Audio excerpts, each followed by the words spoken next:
Hi guys. Tonight, let me take you into the hushed stone corridors and flickering candlelight of a world long faded, where laughter was not always joy and jesters, those painted fools of court, wore smiles like masks against a crueler truth. This is the story of why it truly sucked to be a medieval court jester, a tale not of jest, but of loneliness, danger, and the bitter weight of performing joy for those who held your life in their jeweled hands. Let's begin, slowly now, in the cold shadow of the castle walls. The winter had been long, and though spring whispered her promises outside the iron-studded gates inside Castle Corbridge, the air remained stale and heavy, with the scent of damp stone and smoke. In the high vaulted halls, where tapestries fluttered like captive ghosts, the court gathered for feast and spectacle. And on the long oak dais, beside the king's table, knelt a man in motley. A bell jingled faintly as he tilted his head, waiting for permission to move. His name was Osric. To those at court, he was merely the Fool. A sprightly shape in yellow and red, with a grin too wide and laughter too loud. But no one asked where he went at night. No one cared that the bells on his cap never stopped ringing, even when he sat alone by the cold hearth of the servants' quarters, staring into the dying coals. He was born into servitude, not by blood but by misfortune. His father, a failed cooper, had sold him to a travelling minstrel when Osric was no older than 8 winters. His tongue had been too quick, his face too lively, his laughter too disarming, and thus he was marked. Jesters were not always born. They were chosen, shaped, and sometimes broken. That night, the feast honoured the visiting Earl of Granthorpe, a stern man whose chin looked carved from raw stone. Osric performed his pantomimes, balancing plates on sticks and tumbling in circles till his breath wheezed in his chest. He told jokes, most rehearsed, some risky. A jest about the Earl's thinning hair made the younger courtiers chuckle, but the Earl did not smile. Osric noticed. When the banquet ended, and the roast goose bones were sucked clean and wine spilled like blood across white linen, Osric was summoned to the king's private chamber. King Aldric, still amused by the jape, wanted an encore. But alone in that shadowed room, the candles guttering low, the jest felt colder. "Tell me another," the king said, slurring, "but better than the last." That one was dull. Osric bowed low, bells chiming. His mind raced. The wrong joke could mean the lash, or worse. He spun a tale about a bishop who mistook a chamber pot for holy water. The king roared. Osric survived another night, but survival was not life. Each morning, Osric woke in a straw pallet behind the kitchens, his joints stiff, his hands bruised from tumbles. He was 31, though his face was unlined, saved from labour, but not from fear. Children feared him. Servants mocked him. Nobles ignored him unless he performed. He remembered a girl once, a laundress named Brynna. She had laughed not because he wore bells, but because he made her feel seen. They shared bread in secret once, and he told her stories by firelight. But one day, the steward saw them talking and warned her. "Fools don't marry," he said. "They amuse. That is all." She was sent to the priory within a week. The role of jester was a paradox. He could insult the king and live. He could mock bishops, knights and nobles, and walk away unscathed if he struck the balance just right. He wielded a strange, invisible blade of truth, sharp enough to draw blood, but dull enough not to be fatal. It was a dance on a wire no one else dared walk. But one misstep. Osric remembered Marlowe, another fool who'd once worn bells beside him at the Queen's cousin's wedding. Marlowe had joked that the Queen's pox came from the stable boy. The court had laughed. The Queen had not. Marlowe disappeared. The next spring, his bells turned up sewn into a hound's collar. Osric learned the lesson. Every day, he polished his face into a grin. He oiled his joints and warmed his voice. He practiced juggling with eggs and made jokes about gout, baldness, and flatulence. He learned who could take a jest and who could not. He remembered birthdays, deaths, marriages, and old feuds. He played the game of memory because forgetfulness could be fatal. In truth, the court was not a place of safety. It was a garden of knives. The jester danced barefoot among them. His clothes, though colourful, were never warm. Silk was for show, not comfort. His shoes were thin, his food the leavings of the feast. Meat once a week if he was lucky. Wine only if he made someone spill theirs in laughter. Sometimes late at night he walked the battlements alone. The guards didn't stop him. They found him strange but harmless. He'd hum softly, wine biting his cheeks, and he'd look out into the trees beyond the frozen river, wondering what life might have been if his father hadn't sold him. He dreamed of a cottage, a wife, a dog perhaps. No bells, no painted smile, just silence. But silence was not allowed. He was a jester. He filled silences with laughter, with movement, with foolishness. And yet, once, only once, he saw a tear fall from the Queen's eye as he mimicked the fluttering dance of a pheasant. She had smiled at him through that tear. It was not love. It was something else. Recognition. A fleeting glimpse of two people trapped in roles neither had chosen. The moment passed, and so the days turned like gears in some grinding machine. Feast, jest, survive. He played music, he told stories. He bowed and tumbled and laughed. And each night he scrubbed off the paint, washed his hands and stared into the mirror of a copper dish, wondering if he was still Osric, or only the fool. He no longer knew. But he remembered his name, and that in time would matter. For there were cracks forming in the court, whispers in corridors, letters passed in the night, and the fool, though silent, heard everything. He remembered everything. And fools, you see, are never as foolish as they seem. The scent of thawing earth began to creep through the cracks of Castle Corbridge as spring finally arrived, hesitant and slow. The birds returned first, chirping songs that echoed faintly against the cold stone.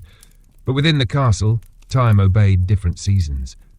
There, the air remained stale, the corridors dim, and the laughter, when it came, was forced, rising like smoke from tired lungs. Osric sat in the corner of the scullery before dawn, legs tucked beneath him, a half-peeled apple resting in his palm. His fingers moved automatically, the small blade glinting in the flickering firelight. He stared into the coals, not thinking of jokes, not practicing mimicry or composing rhymes, just breathing, just being. He didn't notice the stable boy at first, a lad named Elric with hands too large for his arms and a nose always red from the cold. The boy crept in softly, cradling a wooden bird he'd whittled from ashwood. "They say you sleep with your eyes open," Elric whispered, crouching beside Osric. The jester turned, blinking slowly, only when the dreams are worse than the waking. Elric didn't laugh. He never did. He watched Osric peel the apple with a kind of solemn awe, as though the curling skin were a spell being cast. "Do you ever get scared?" the boy asked. Osric paused. The knife hovered mid-air. "Only when they're laughing too loud." The boy looked confused. Because when laughter is too loud, it means someone important didn't find the joke funny. Elric nodded as if he understood. Perhaps he did. The servants knew a different court than the nobles did. They saw what happened after the music stopped.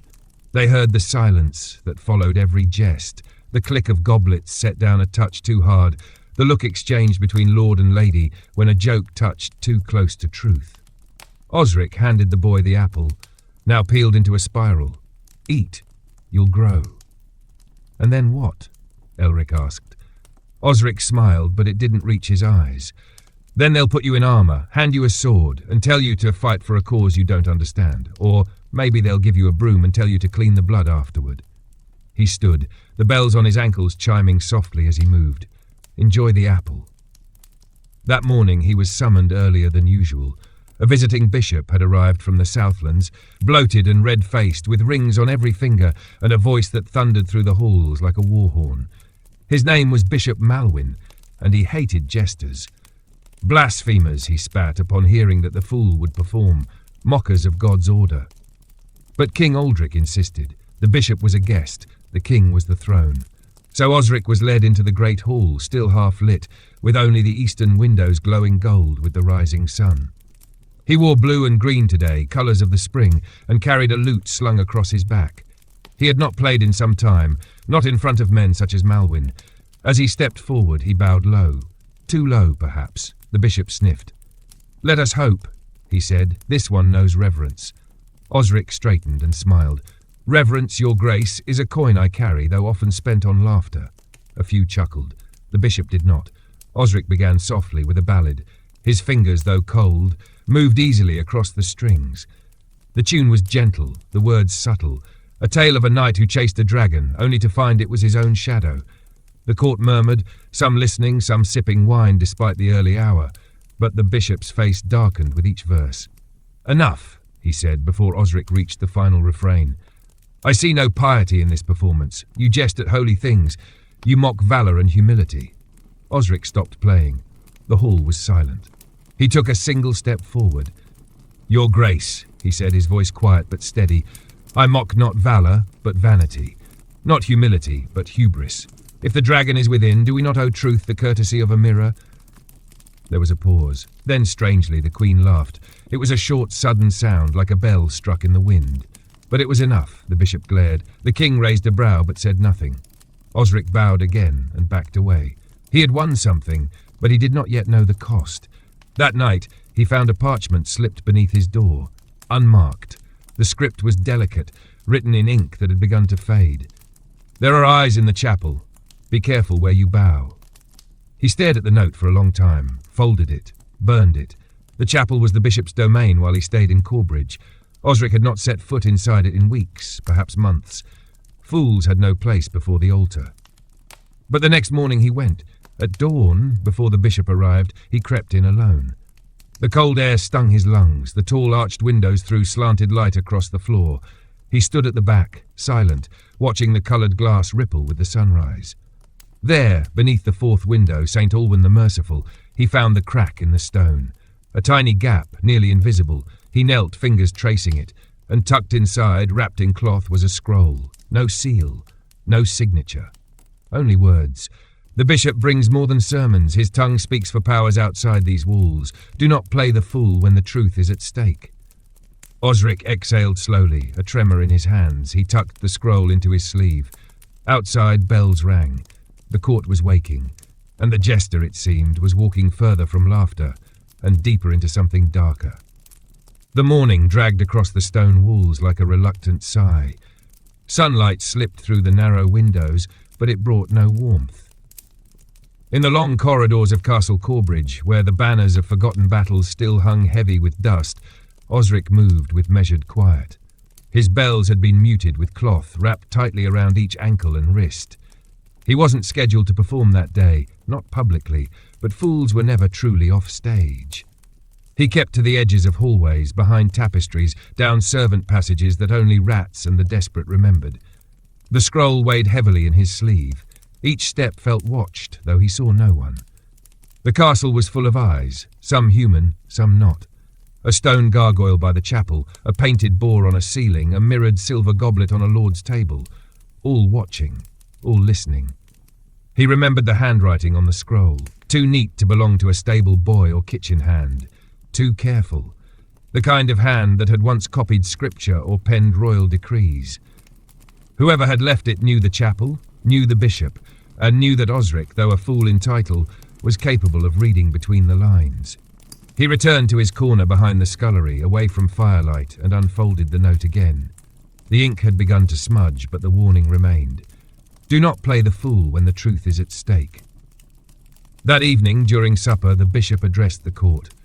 He stood beside the king's dais, his robes heavy with gold embroidery and stiff from starch. His voice boomed across the tables. "There is rot in this kingdom," he said, eyes sweeping the gathered faces. "Spiritual rot, disrespect for the divine order, nobility engaging in heresies. Even here in Corbridge I smell it. Deception, hidden loyalties."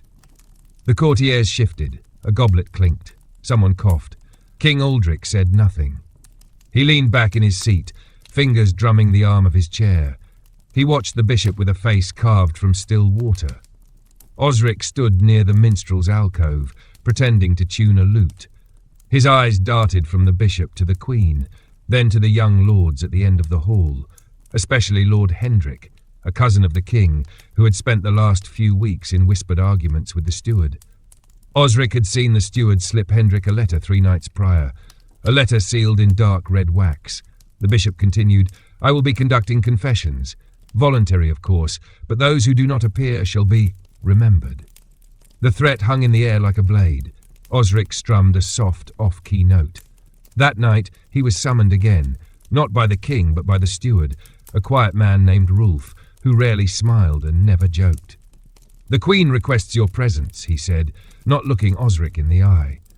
The jester followed him up the narrow stairs, past the tapestry of St. Ewan and the serpents, down a hallway perfumed with rose oil and fear. The Queen's chambers were guarded by 2 silent knights. Osric was let in alone. Queen Elina stood by the window, her silhouette framed by the moonlight.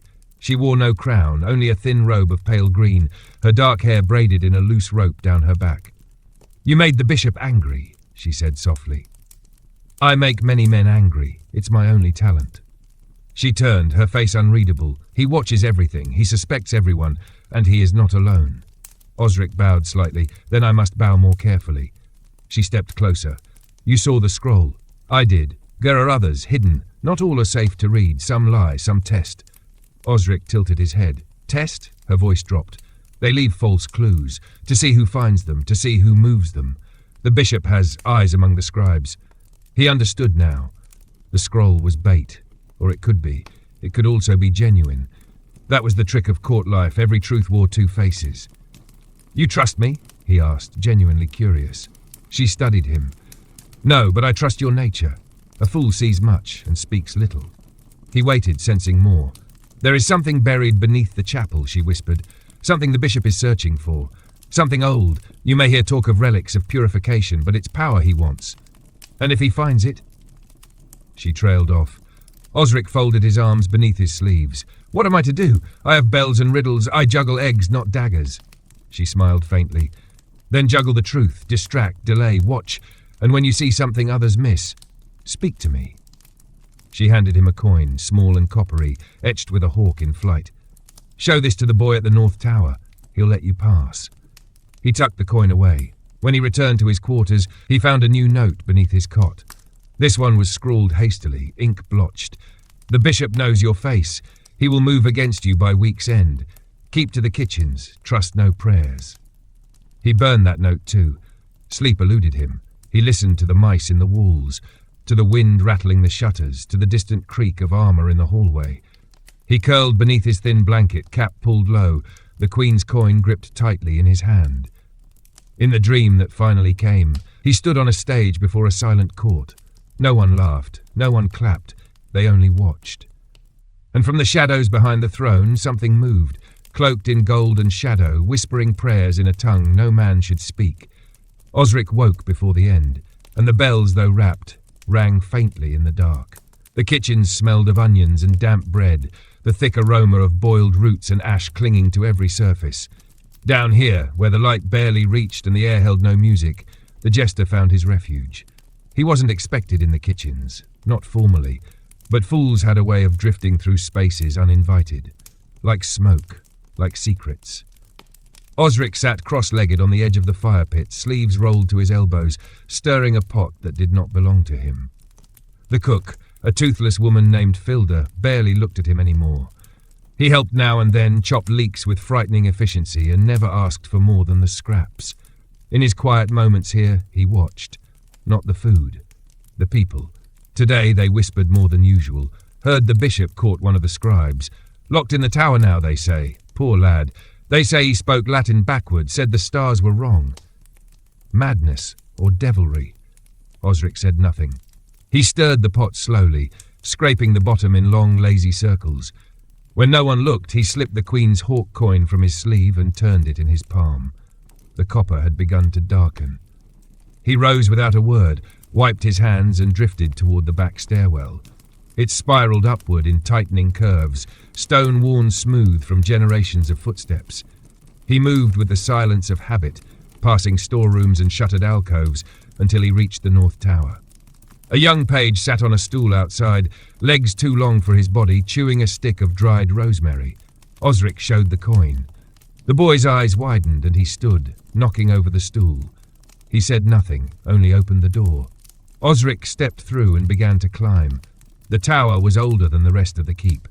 The walls here were different, colder, etched faintly with symbols long worn to dust. The air grew thinner with each step. At the top, the stairs opened into a chamber shaped like an octagon, the ceiling lost in shadow, a single window throwing a blade of light across the floor. He was not alone. A man stood at the window, cloaked in brown, his hands clasped behind him. He did not turn when Osric entered. "You juggle words well," the man said, "better than most courtiers." "I've had practice," Osric replied, stepping closer. The man turned.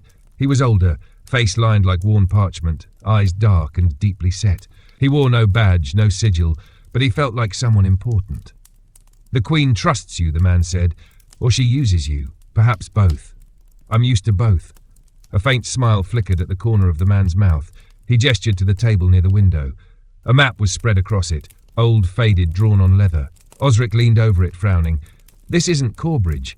No, the man said. This is what lies beneath it. Tunnels, chambers, old lines scratched over even older lines. A network buried beneath the stone. Osric's eyes caught on a symbol near the chapel, 2 concentric circles with a line through them. What is that? The seal of St. Alwyn, the man said. Or so the bishop claims. In truth, it's older, much older. Osric traced the lines with a gloved finger. He thinks something is buried there? He knows something is, a relic, a binding, perhaps even a prison. He seeks it not to protect the kingdom, but to control it. Osric looked up. And what am I meant to do? Be what you are, a shadow in plain sight. The bishop watches everyone, but never the fool. You will go where we cannot. Osric stared at the map, the tunnels beneath the chapel, the stone beneath the saints. He had always lived above secrets. Now he would descend into them. The man handed him a key, small and iron, etched with a single rune. Tonight, he said, after the bell for Compline, enter through the sacristy. Osric tucked the key into his sleeve beside the coin. He bowed, and the bells on his sleeves gave a muffled jingle. As he left the tower, the wind whispered through the narrow slit of the window, curling down the stairs behind him like breath. He did not return to the kitchens. He went instead to the library, a space seldom used except by the scribes. The door was ajar. Inside, candlelight flickered against rows of tomes and scrolls. He found one scribe still working. Ulrich, a thin man with ink-stained fingers and a twitch under one eye. You shouldn't be here, Ulrich whispered when he saw him. I'm not, Osric replied. He walked past the scribe to the shelf where the books on ecclesiastical history were kept. He pulled one down, then another. Finally he found it, a manuscript of hagiographies. He opened it on the desk, flipping pages until he found St. Alwyn. The saint was drawn with a sword and a flame. Her legend spoke of miracles and visions, but one line stood out, and she sealed the gate with her own blood, that the old voice be silenced. Osric closed the book. The bishop sought power, the queen sought protection, and the fool? The fool now sought understanding. That night, as the castle fell to hushed prayers and guttering flames, Osric crept from his cot, robes pulled tight, cap slung low. The key weighed like iron in his sleeve. He moved through the shadows with a jester's grace, every step measured, every sound anticipated. He reached the sacristy just as the bell for Compline rang, one soft clang after another, counting down the hours, or perhaps counting down something else entirely. The sacristy door creaked open with a reluctance that matched Osric's heartbeat. Inside, the air was colder than the rest of the chapel. Old stone seemed to exhale centuries of silence. A single oil lamp hung from a beam above, its weak flame flickering like a dying secret. Shadows curled around the wooden cabinets that lined the walls, filled with chalices, vestments, and bone-fragile scrolls. Osric stepped lightly, bells stifled beneath wrapped cloth, his presence absorbed by the stillness. He remembered what the man in the tower had said. The entrance lay beneath the altar table, hidden behind a false stone panel. The relics of St. Alwyn stood above it, veiled in gold-threaded silk, eyes of carved ivory staring downward. He moved behind the altar and knelt, pressing his palm to the smooth stones. It was difficult to see, but he knew the shape from the map, the rune-etched stone near the rear column. His fingers traced a shallow groove, then a hidden catch. With a soft click, a panel shifted. A draught rose from beneath, cold, damp. He slid the panel aside. Steps descended into a blackness untouched by candlelight. He hesitated only once, then reached into his sleeve for the Queen's coin. He kissed it softly, a fool's prayer, and tucked it away. Then he descended. The air thickened the further he went. The walls closed in, roughly hewn from bedrock, veins of silver and iron glinting faintly in the lamplight. Cobwebs curled across the low ceiling like old lace. Water dripped somewhere distant, steady as breath. It took 37 steps before the stairs flattened into a corridor. He paused, listening. Nothing, only the low hum of the earth. As if the castle above were floating on a breath it dared not exhale. Osric moved forward. The passage curved, then widened. Symbols appeared on the walls, some he recognized from chapel carvings, others unfamiliar, older. A circle within a square, flanked by 7 lines. Another etched into the stone like a flower with a single eye. The deeper he went, the less the place felt like a cellar. It felt built, deliberate, as though someone long ago had carved these halls not for storage but for sanctuary, or perhaps imprisonment. At the end of one corridor, a doorway appeared, arched and sealed with a heavy wooden slab. No handle, no keyhole. But the rune from the iron key, he saw it now, faintly glowing on the wood. He pulled the key from his sleeve. The metal was cold, but it pulsed gently in his hand, as if alive. He pressed it against the rune. There was no sound, no click. But the door slid open. Beyond, a chamber, circular, vast. The ceiling rose into shadow, held by 8 narrow pillars. In the centre, an altar of stone unlike any Osric had seen, black, veined and smooth as glass. Around it, bones, ancient, arranged in circles. Human, he thought, some small, too small. He stepped forward slowly, heart hammering. On the altar lay a book, closed, bound in something that looked like leather but shimmered oddly in the lamplight. No title on the cover, only the symbol again, the flower with the single eye. Osric reached out. His fingers brushed the surface. A whisper stirred the air. Not a voice. Not exactly. But memory. He was 10 again, hiding beneath a table as a noble beat a servant to death for dropping wine. He was 13, forced to dance with a broken rib because the king had guests. He was 17, weeping silently as Marlowe's bells were nailed to the kennel gate. The book pulsed beneath his hand, feeding on memory. He snatched his fingers back. The air was colder now. He heard footsteps behind him. Turning swiftly, he saw a shadow in the doorway, tall, cloaked. A man. No armor, no torch, just a voice. You weren't meant to find this. Osric stepped away from the altar. Neither were you. The man stepped into the light. It was the bishop. But his eyes were wrong. Too dark, too still. You wear motley, the bishop said, voice low. But you are no fool. And you wear holy robes, Osric replied. But you are no priest. The bishop smiled. Then we understand each other. He stepped closer, his hands behind his back. This book was buried for a reason. Long before kings ruled this land, long before saints pretended to bind it, it speaks truths too vast for your small mind. Then leave it buried. I intend to do the opposite. The bishop raised his right hand. A flicker of light pulsed in his palm, something carved, something moving beneath his skin. Osric stumbled backward, the altar between them. You think the court is your stage, the bishop whispered. But this is the real play, and I have the script. Osric grabbed a bone from the floor, an arm, long, jagged. He held it like a staff. The bishop laughed. I'll find you again, Jester, when you dream, when you bleed. The light vanished, the bishop was gone. The doorway closed with a hiss. Osric stood alone. He stared at the book, at the bones, at the pulsing silence. Then he ran, through the corridor, up the stairs, past the empty sacristy. When he emerged into the chapel, the candles were still burning, but something had changed. Above the altar, the eyes of St. Olwen's statue no longer looked down. They looked at him. Morning light filtered into the chapel through the stained glass, casting fractured reds and blues across the cold stone floor.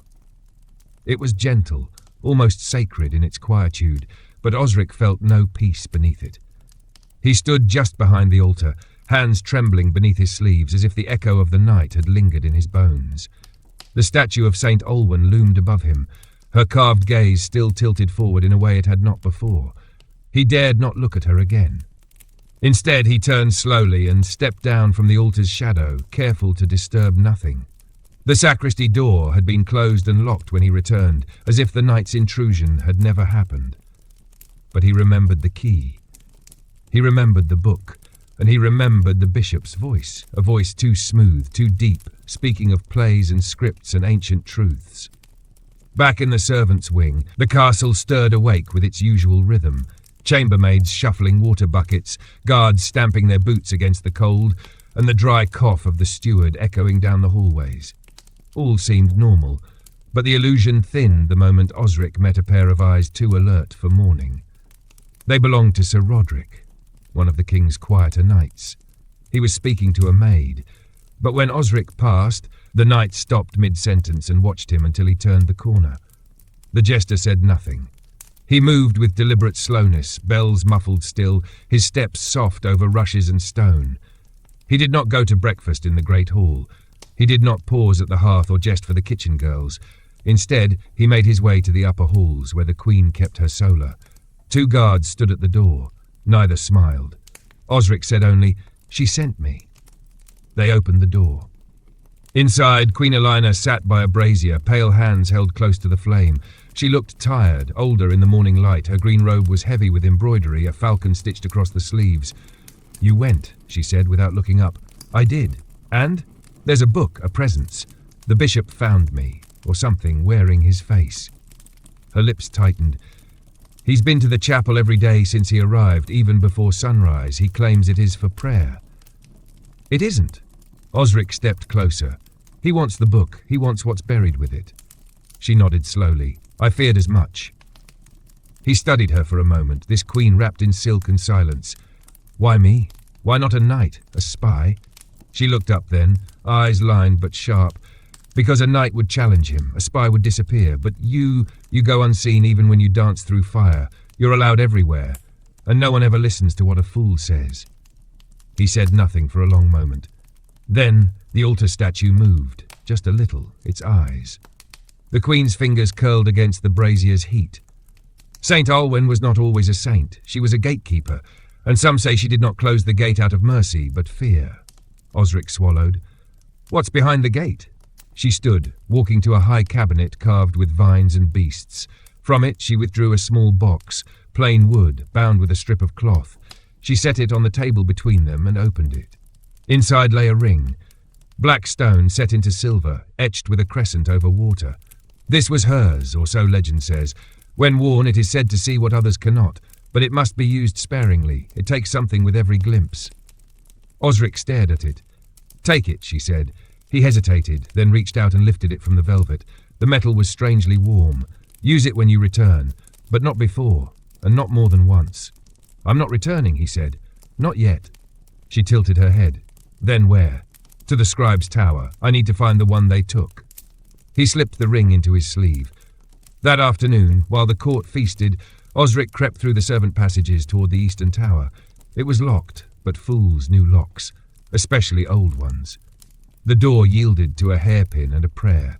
Inside, the stairwell was steep and silent. At the top, behind a heavy door reinforced with iron bands, he found the scribe, or what remained of him. The man was thin, pale, bound at wrists and ankles, seated upright in a chair bolted to the stone floor. His eyes were open but unfocused.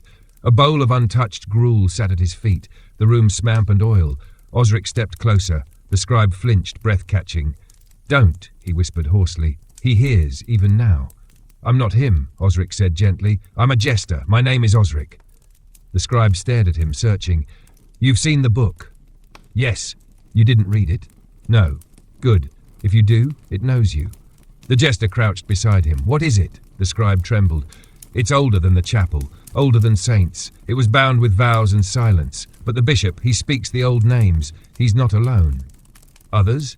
The scribe's lips cracked with a dry smile. "Not men, not anymore." Osric felt the air shift around them. The ring in his sleeve burned slightly. He stood. "Will they come for you?" he asked. The scribe shook his head. They already did. Outside the window, the sky had grown pale and sickly, clouds thin and yellowed. A storm was brewing, but it was not of wind or rain. Osric closed the door behind him and slid the bolt back into place. Then, without a word, he vanished down the stairs, bells silent. He had seen enough to know the court was not at war, not yet. But it was standing on the edge of something far older than war, something darker than kings. And the fool, for now, would walk that edge alone. By the next morning, the sky had turned the colour of old parchment, heavy and listless. A strange stillness had settled over Castle Corbridge. Birds no longer gathered on the parapets. The dogs in the lower courtyard refused to bark. Even the bells in the chapel tower seemed reluctant to ring, as if the metal itself had grown weary of sound. Osric sat beneath the colonnade outside the west wing, hunched in a patch of shade, a single apple rolling in his palm. He had slept barely an hour. His dreams had riddled with whispers, not voices, but the suggestion of them, just beyond hearing, like the sound of pages turning in a library left long undisturbed. And in each dream, the chapel loomed behind him, tall and wrong, its windows like watching eyes. He had not returned to the tunnels. Not yet. Instead, he watched. The court had begun to change. Subtle things first. Nobles walking in twos, speaking in lower tones. Guards posted not just at the gates but along interior halls. 2 scribes had vanished overnight. The steward claimed they had been reassigned to another keep, but no rider had left through the gates. At midday he caught sight of the bishop again. Bishop Malwyn moved like a man who did not fear corridors. He walked with his hands folded behind his back, head slightly tilted, speaking softly to himself. The courtiers parted around him as though sensing something beneath the robes and prayers. A current of something not quite human. His eyes swept every room like a needle drawing thread, stitching unseen patterns into the air. Osric slipped through a side passage before the bishop's gaze could find him. In the shadows of the castle's old library, he waited for Ulrich, the twitch-eyed scribe. The man arrived late, shoulders hunched, robes stained with ink and something darker. He closed the door without speaking and pulled a parchment from beneath his tunic. "I shouldn't be here," Ulrich muttered. "I know," Osric replied. "That's why you are." The scribe handed over the parchment. "It's a copy of the page the bishop requested, from a tome we don't keep in the main records. It was moved from the priory 30 years ago." Osric unrolled it slowly. The text was in archaic Latin, spidery and cramped, surrounding a woodcut illustration. At the centre was a figure robed in chains, arms raised, mouth sewn shut. Around it spiraled a series of symbols, the flower with the single eye, the twin rings, the bleeding sun. "What does it say?" Osric asked. Ulrich hesitated. "It's a description of the rite of silencing, a ritual meant to bind what cannot be killed. The text implies it was used beneath this castle, long before the chapel was built, before even the first king of Corbridge." Osric touched the ink, then pulled back quickly. It was still damp, or it had never dried. "The bishop seeks to undo this," the jester murmured. Ulrich nodded. "He's been asking for maps of the old tunnels, cross-referencing names of saints with older records, ones from before the cleansing of pagan rites. What happens if the book is opened?" The scribe's face twitched. "Then it remembers, and it will not be content to be remembered alone." Osric rolled the parchment and tucked it into his sleeve beside the ring. "Thank you." Ulrich shook his head. "Don't thank me. Just don't come back." Osric left the library and walked straight into a group of knights near the armory. Sir Roderick stood among them, hands clasped behind his back, watching Osric with thinly veiled suspicion. "You're far from the dice, fool," Roderick said. "I've misplaced my shadow," Osric replied with a smile. "They say it joined the clergy." The knights chuckled, but Roderick did not. "You move strangely of late, a clown with no audience." "Perhaps I grow tired of performing. Then you're no use to anyone." Osric bowed deeply, bells chiming faintly. "Then let me waste no more of your valuable time." He slipped past them, heart thudding. Roderick was loyal to the king, but something had soured behind his eyes, like a man watching rot creep across the wall and unsure whether to speak of it or pretend it was a shadow. That evening, he returned to the Queen's Solar under the veil of dusk. A storm had begun to gather on the horizon, real this time, low clouds dragging their bellies across the treetops, lightning flickering like the blink of some great eye. Queen Elina was alone. He handed her the parchment. She read it in silence. When she finished, she asked, "And the book? It's waiting. And the bishop? Not." She rose and walked to the window, watching the sky darken. "Tomorrow night," she said, during the festival. "There will be fire, dancing, 100 eyes turned toward wine and song." "And mine?" he asked. She looked back at him. "Yours will be turned below. I need to know if the seal is breaking." Osric nodded. "Then I will wear the ring." She hesitated. "Only once. No matter what you see." He left her chambers as thunder began to roll over the hills. Back in his quarters, he removed his jester's cap and placed it gently on the cot. For the first time in years, he removed his bells entirely. The silence that followed was strange, not peaceful, heavy. He stared at the copper coin on his table, the one marked with a hawk, then at the ring. The stone shimmered like water over obsidian. Tomorrow he would see, and whatever saw him back would remember. The festival began beneath a bruised sky, lanterns swaying like fireflies captured in a dream. Coloured banners fluttered along the stone walls, their edges frayed by wind and age. Minstrels tuned their lutes in the courtyard, and children dashed between tables piled with bread, berries, and soft white cheese. Laughter rose, tentative at first, like something remembered rather than felt. But it built, layer by layer, until the castle echoed with cheer. Osric moved among them without bells, his clothes plain save for a faded sash of gold around his waist. A jester's mark, but subdued. He smiled and bowed, juggled apples for the children, mimicked the drunken gait of Sir Darnell to the delight of the servants. He laughed when they did, but the laughter never reached his chest. His mind ticked like a wound clock. He had memorized the path. Through the kitchens, behind the cold cellar's false wall, down the servant tunnel, past the water-stained bricks that opened into the chapel's undercroft. There the passage would curve toward the sacristy stairs. From there he would return to the book, and he would wear the ring. Twice he caught the bishop watching him from a balcony, his expression unreadable, face lit by lantern glow, a goblet in one hand, unmoved by the revelry. Once, Osric saw the man whisper into the ear of a young priest with pale eyes. The priest nodded and disappeared toward the chapel. The bishop never ate, he never danced, but he watched.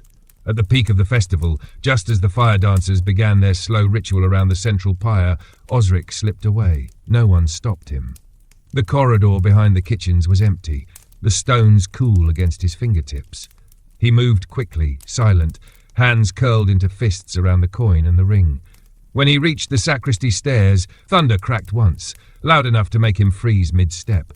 But no one followed, no alarms, only the breathing dark and the sound of wine being poured above. The false panel behind the altar yielded to the key once again. He descended. This time he did not hesitate.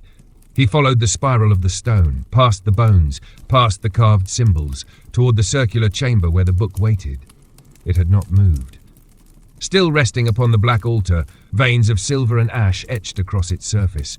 The room was dry, the air like ash in his lungs. Osric stepped forward. He placed the queen's coin beside the altar. A gesture, a mark, in case he did not return. Then slowly he slipped the ring onto his right hand. The effect was immediate. The room blurred, then clarified. The shadows sharpened into patterns, geometric, pulsing faintly, woven into the walls themselves. Sigils glowed with a pale fire. The altar shuddered, and the book's cover undulated like skin. And before him, no longer hidden, stood a second figure. Tall, thin, wrapped in robes of pale thread that seemed to float as though submerged in unseen water. Its face was blank, smooth, without eyes or mouth. It watched him, or rather, it was revealed to have always been watching. Osric did not move. The figure raised its hand, palm outward, upon it the same symbol as the ring crescent over water. Then it lowered its arm and placed a single finger upon the book's cover. A voice whispered, not aloud, not in Osric's ears, but behind his eyes. Not yet. Then it vanished. The ring burned his skin. He tore it off, gasping.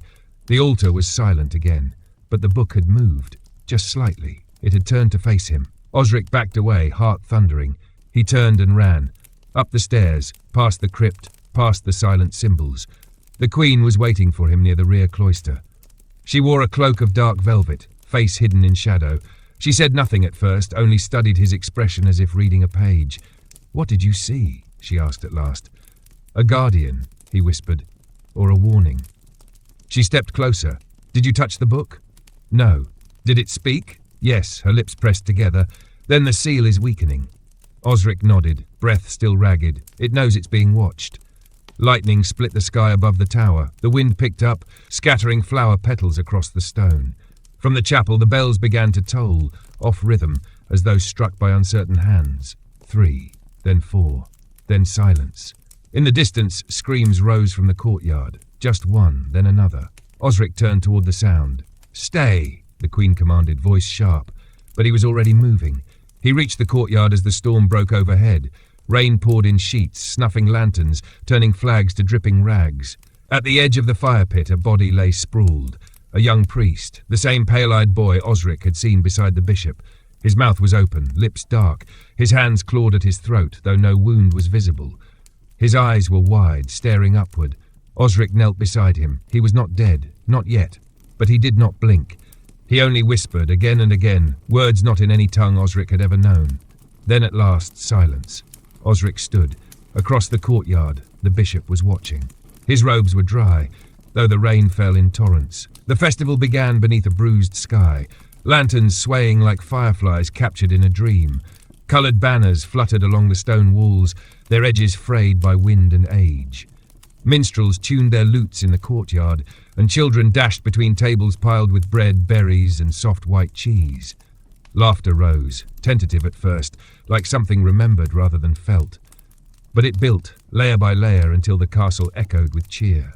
Osric moved among them without bells, his clothes plain save for a faded sash of gold around his waist. A jester's mark, but subdued. He smiled and bowed, juggled apples for the children, mimicked the drunken gait of Sir Darnell to the delight of the servants. He laughed when they did, but the laughter never reached his chest. His mind ticked like a wound clock. He had memorized the path. Through the kitchens, behind the cold cellar's false wall, down the servant tunnel, past the water-stained bricks that opened into the chapel's undercroft. There, the passage would curve toward the sacristy stairs. From there, he would return to the book, and he would wear the ring. Twice he caught the bishop watching him from a balcony, his expression unreadable, face lit by lantern glow, a goblet in one hand, unmoved by the revelry. Once, Osric saw the man whisper into the ear of a young priest with pale eyes. The priest nodded and disappeared toward the chapel. The bishop never ate, he never danced, but he watched. At the peak of the festival, just as the fire dancers began their slow ritual around the central pyre, Osric slipped away. No one stopped him. The corridor behind the kitchens was empty, the stones cool against his fingertips. He moved quickly, silent, hands curled into fists around the coin and the ring. When he reached the sacristy stairs, thunder cracked once, loud enough to make him freeze mid-step. But no one followed. No alarms, only the breathing dark and the sound of wine being poured above. The false panel behind the altar yielded to the key once again. He descended. This time he did not hesitate. He followed the spiral of the stone, past the bones, past the carved symbols, toward the circular chamber where the book waited. It had not moved. Still resting upon the black altar, veins of silver and ash etched across its surface. The room was dry, the air like ash in his lungs. Osric stepped forward. He placed the queen's coin beside the altar. A gesture, a mark, in case he did not return. Then slowly he slipped the ring onto his right hand. The effect was immediate. The room blurred, then clarified. The shadows sharpened into patterns, geometric, pulsing faintly, woven into the walls themselves. Sigils glowed with a pale fire. The altar shuddered, and the book's cover undulated like skin. And before him, no longer hidden, stood a second figure, tall, thin, wrapped in robes of pale thread that seemed to float, as though submerged in unseen water. Its face was blank, smooth, without eyes or mouth. It watched him, or rather it was revealed to have always been watching. Osric did not move. The figure raised its hand, palm outward, upon it the same symbol as the ring, crescent over water. Then it lowered its arm and placed a single finger upon the book's cover.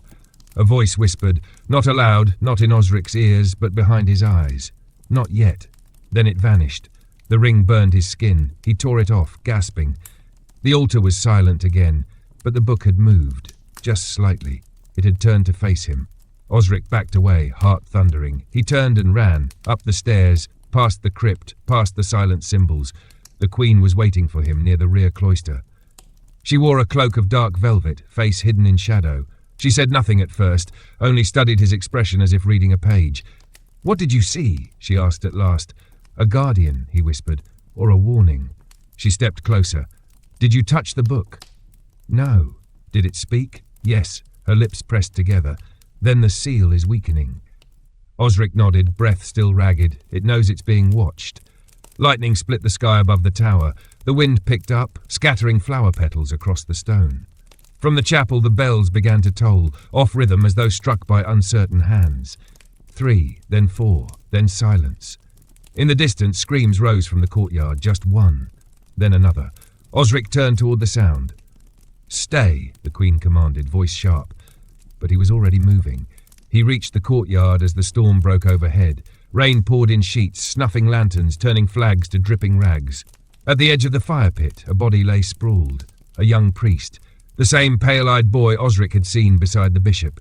His mouth was open, lips dark. His hands clawed at his throat, though no wound was visible. His eyes were wide, staring upward. Osric knelt beside him. He was not dead, not yet, but he did not blink. He only whispered, again and again, words not in any tongue Osric had ever known. Then, at last, silence. Osric stood. Across the courtyard, the bishop was watching. His robes were dry. Though the rain fell in torrents, the storm did not pass quickly. It lingered over Castle Corbridge like a vulture over Carrion, circling, silent, heavy with promise. Rain beat down through the night, filling the gutters and washing petals and ash into the courtyard drains. But Osric remained outside long after the others had fled indoors, his cloak soaked, his shoulders hunched against the wind. He stood over the priest's body until it was carried away by 4 knights in silence. No one spoke, no one asked questions. The Queen did not reappear. The bishop had already vanished by the time the lightning faded, leaving only a wet impression on the stone where he had stood, robes untouched by water, expression never changing. It was morning before Osric finally moved. He returned to his chamber, undressed slowly, fingers numb. His jester's cap sat on the stool by the hearth, the bells still muted. He lit no fire. He slept not on the cot, but on the floor beside it, wrapped in his cloak, the ring and coin hidden beneath his chest. When he awoke, it was nearly midday. Outside the castle stirred, but nothing sounded right. Conversations were clipped, doors shut too softly. Laughter, if it came, died quickly in the throat. The storm had passed, but it had left a silence more oppressive than thunder. He dressed plainly again and moved through the halls like a shadow in the daylight. No one stopped him, not even the guards who had begun to avoid his gaze. Down by the chapel, the great doors were closed. A new priest, a lean man with a waxen expression, stood outside, murmuring to a handful of scribes. Osric watched from behind a column.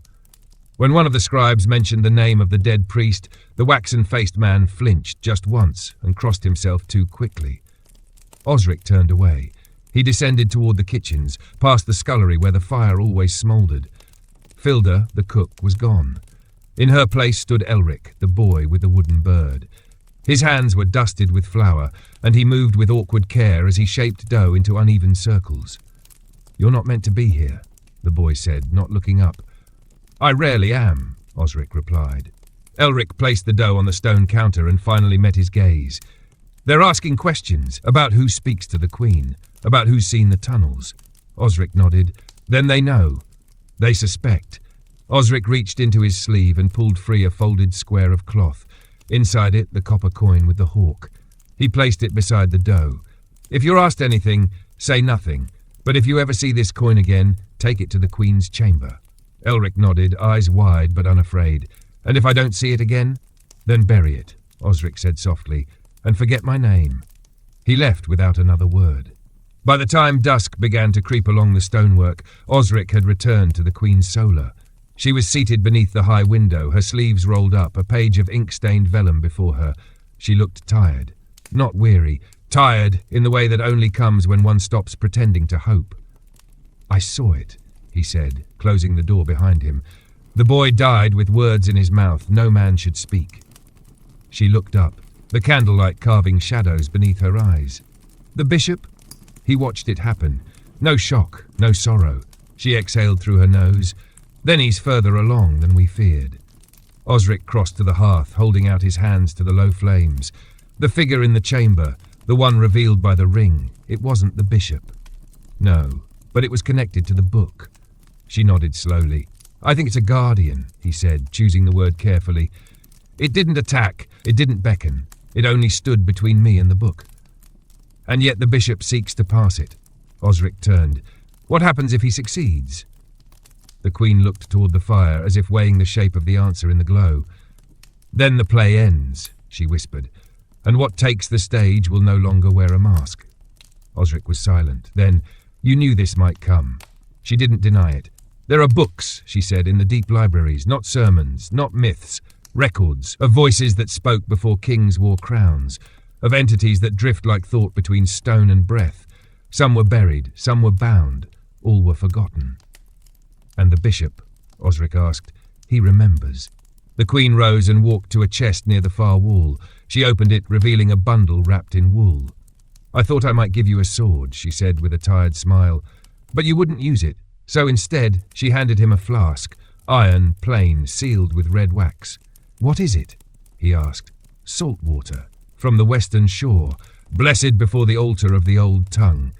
Osric turned it in his hand. "It will not kill him," she said, "but it will remind him." Osric nodded. "And the ring?" she asked.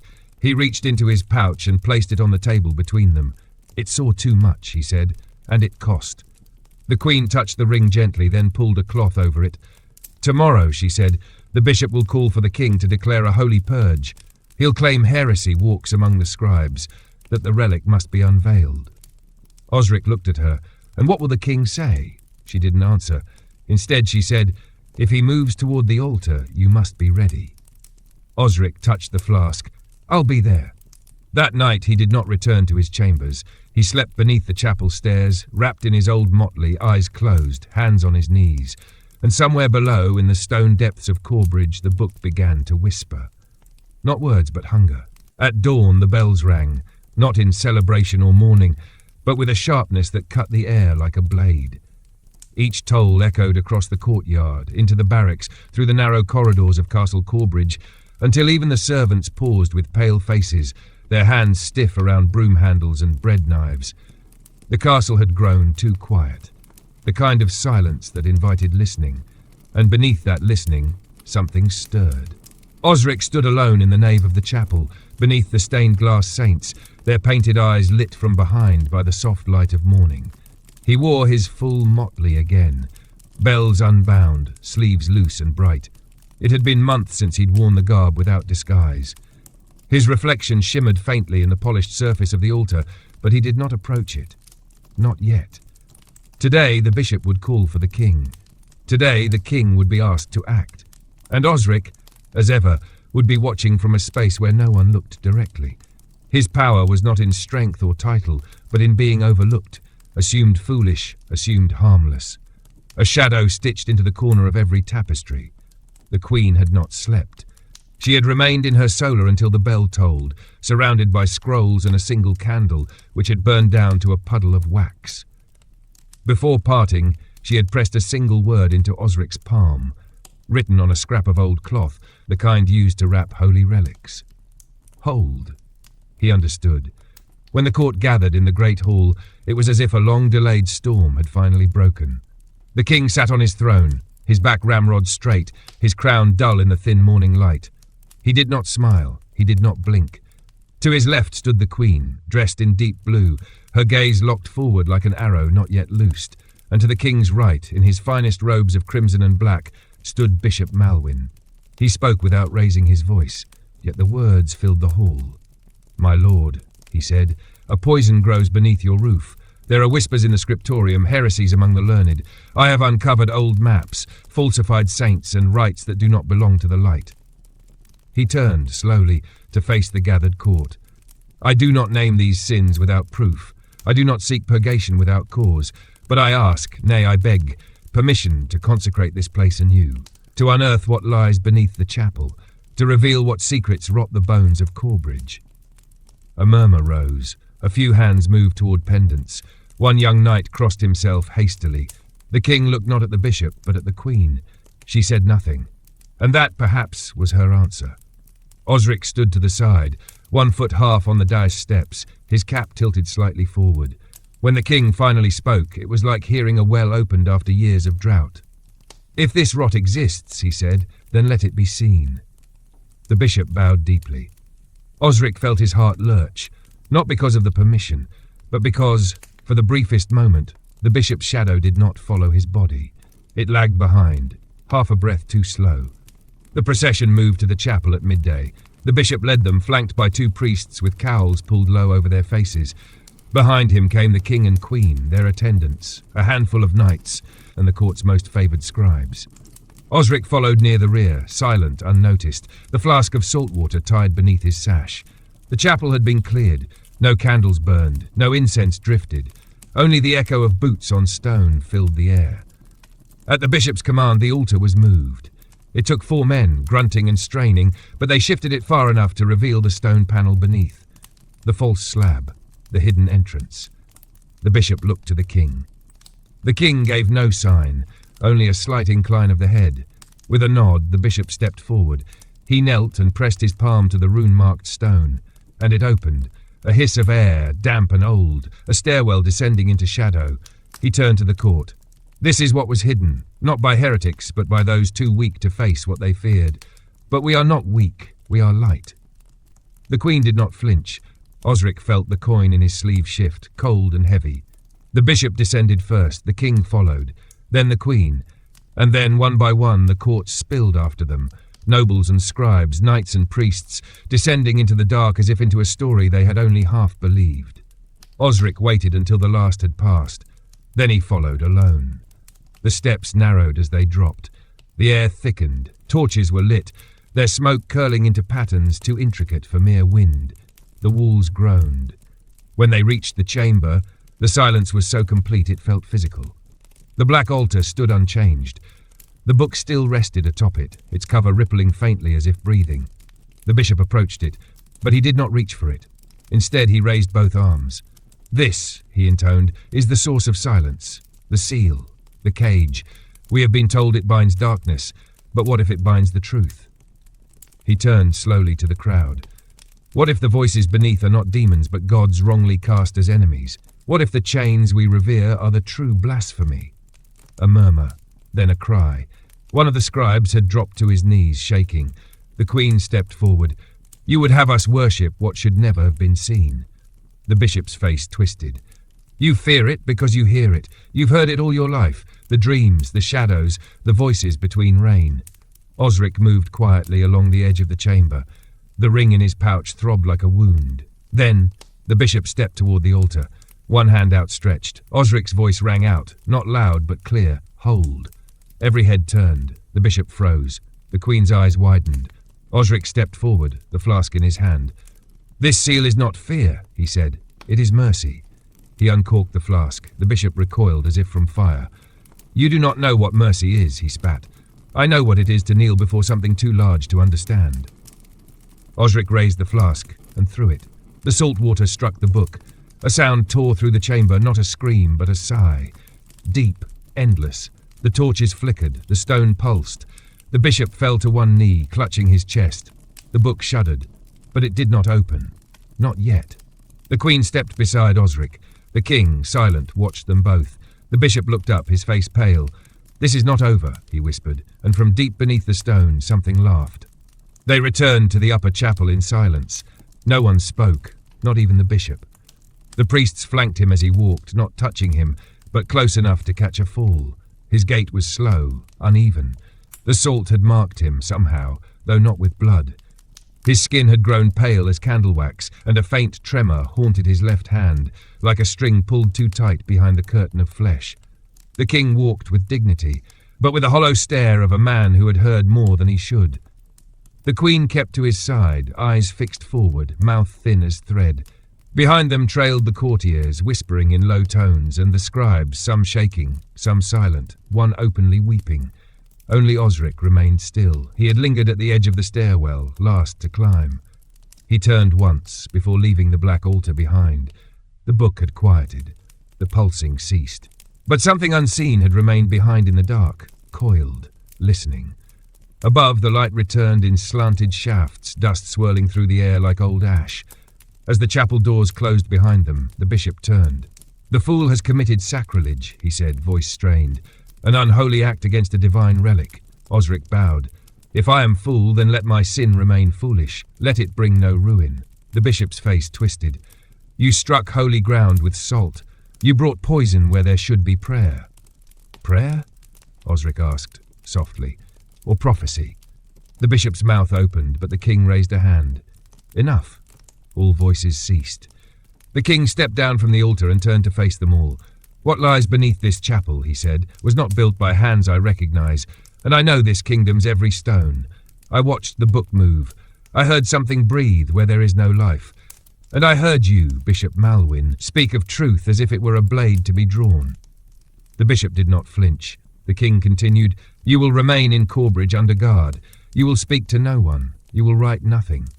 "And if I refuse?" the bishop said, his voice like rust. "Then your voice will be taken," the king replied, cold and without ceremony. A single nod to the guards, and the bishop was led away, slow, shaking but upright. Osric followed him with his eyes until the chapel doors closed once more.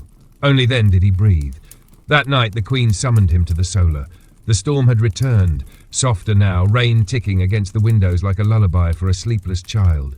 She stood by the hearth, hair unbound, a cloak pulled tight around her shoulders. "You did well," she said, "but this was only delay."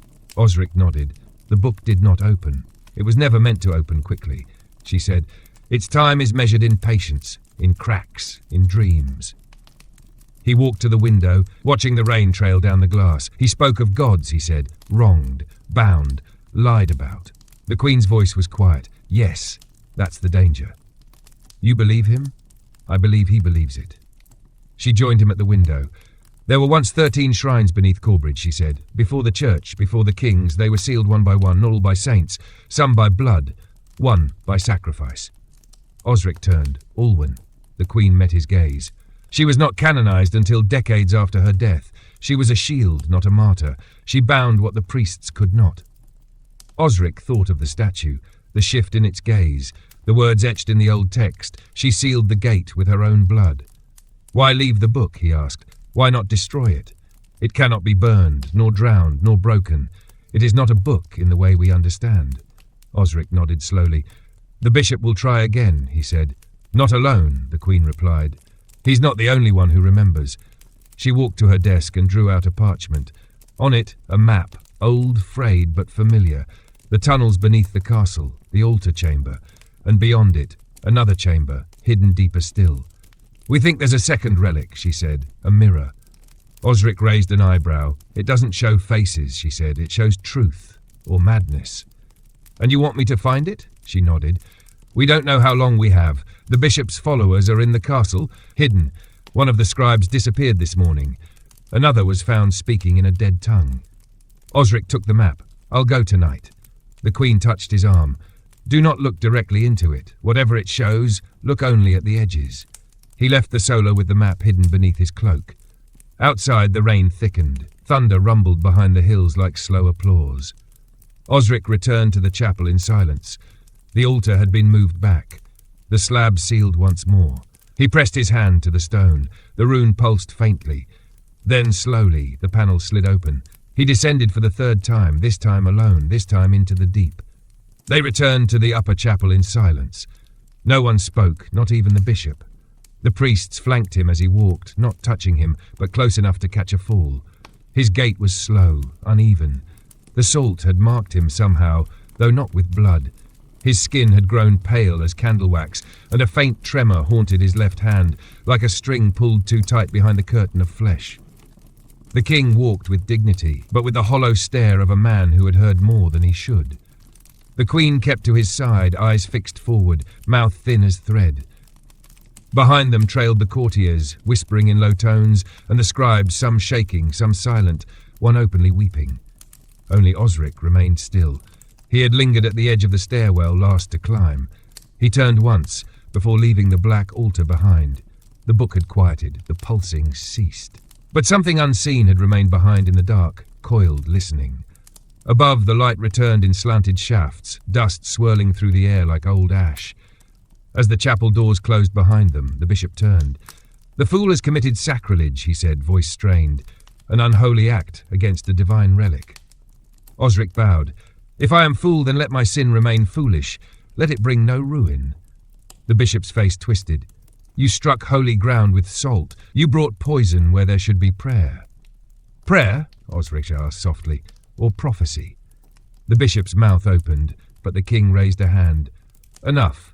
All voices ceased. The king stepped down from the altar and turned to face them all.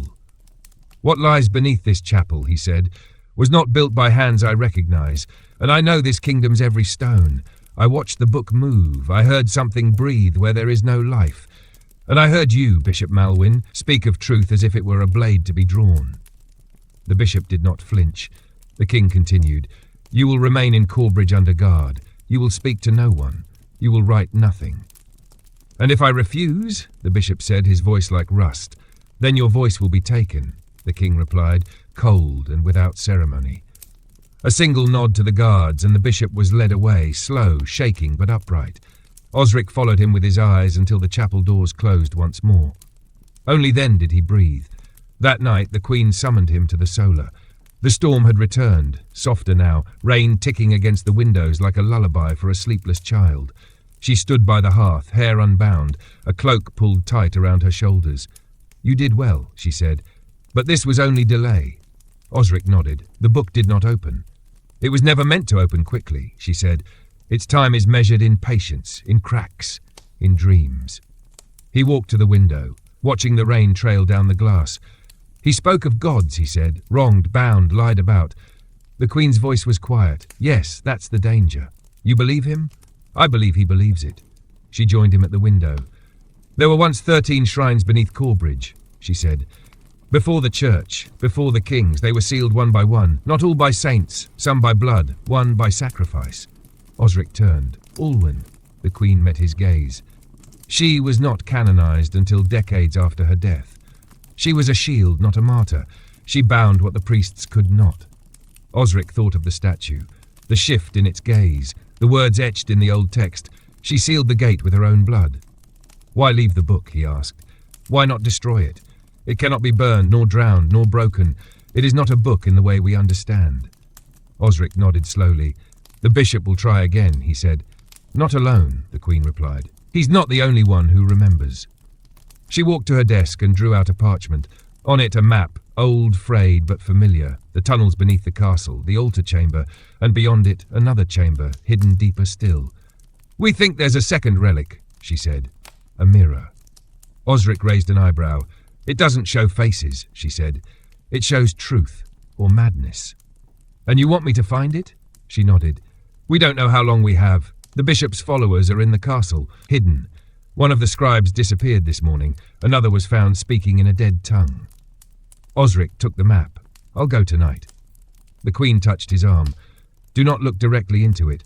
Whatever it shows, look only at the edges." He left the solar with the map hidden beneath his cloak. Outside, the rain thickened. Thunder rumbled behind the hills like slow applause. Osric returned to the chapel in silence. The altar had been moved back, the slab sealed once more. He pressed his hand to the stone. The rune pulsed faintly. Then, slowly, the panel slid open. He descended for the third time, this time alone, this time into the deep. The descent felt different this time, not only because the storm howled above, or because the path was colder than he remembered, but because the air itself seemed to resist him. Each step felt like walking through water, or something thicker. Osric's fingers brushed against the tunnel walls, and the stone pulsed faintly beneath his touch, as though it too had a memory and recognized him now. The torch in his hand sputtered, the flame bending toward the ground. He wrapped it tighter in oilcloth to protect it and pressed forward. He passed the altar chamber quickly, casting only a fleeting glance at the black book. It lay still, but he felt it notice him all the same. The silence around it had a presence, like the breath between words, waiting. The coin he had left on the edge of the altar remained untouched, gleaming faintly in the torchlight, a small, stubborn token of defiance. He continued past it, down the narrow passage carved in a time before measurements. The map in his pocket showed only a line past the altar. No scale, no guidance, just a black mark, like a wound in the parchment. The Queen had called it a mirror, but the man in the tower, the one who had spoken to him once in the north wing and vanished, had named it something else, a witness. After 37 more steps, the tunnel changed. The walls grew smoother, not worked by tools, but by something older, pressure, perhaps, or time. Faint ridges like ribs curled along the stone, and overhead the ceiling arched higher, as if reluctant to close Osric in. A low sound began to hum in his ears, not external, but within, like remembering a song one had never heard, yet somehow knew the melody of. Then the tunnel ended. The chamber was smaller than the altar room, yet stranger. There was no torch bracket, no altar, no carvings, only a stone frame in the far wall, shaped not like a mirror, but like a doorway, and within that frame, darkness. Not absence, not void, but something that absorbed, something that drank light. Osric stepped closer. The frame was etched with the same crescent and water sigil as the ring. The Queen had said it would show truth. But what kind of truth required a prison? He removed the oilcloth from the torch and held it toward the darkness. It swallowed the flame, not extinguished, not reflected, gone. He stepped back. The humming grew louder in his head. He could hear words now, but not in any tongue he understood. They came in rhythm, like breath, like chanting. And then, a flicker. In the surface of the void, something moved. Not a face, a reflection. Of him. But not him. This Osric stood straighter. No bells, no smile. The motley was gone, replaced with black, the edges stitched with symbols he could not read.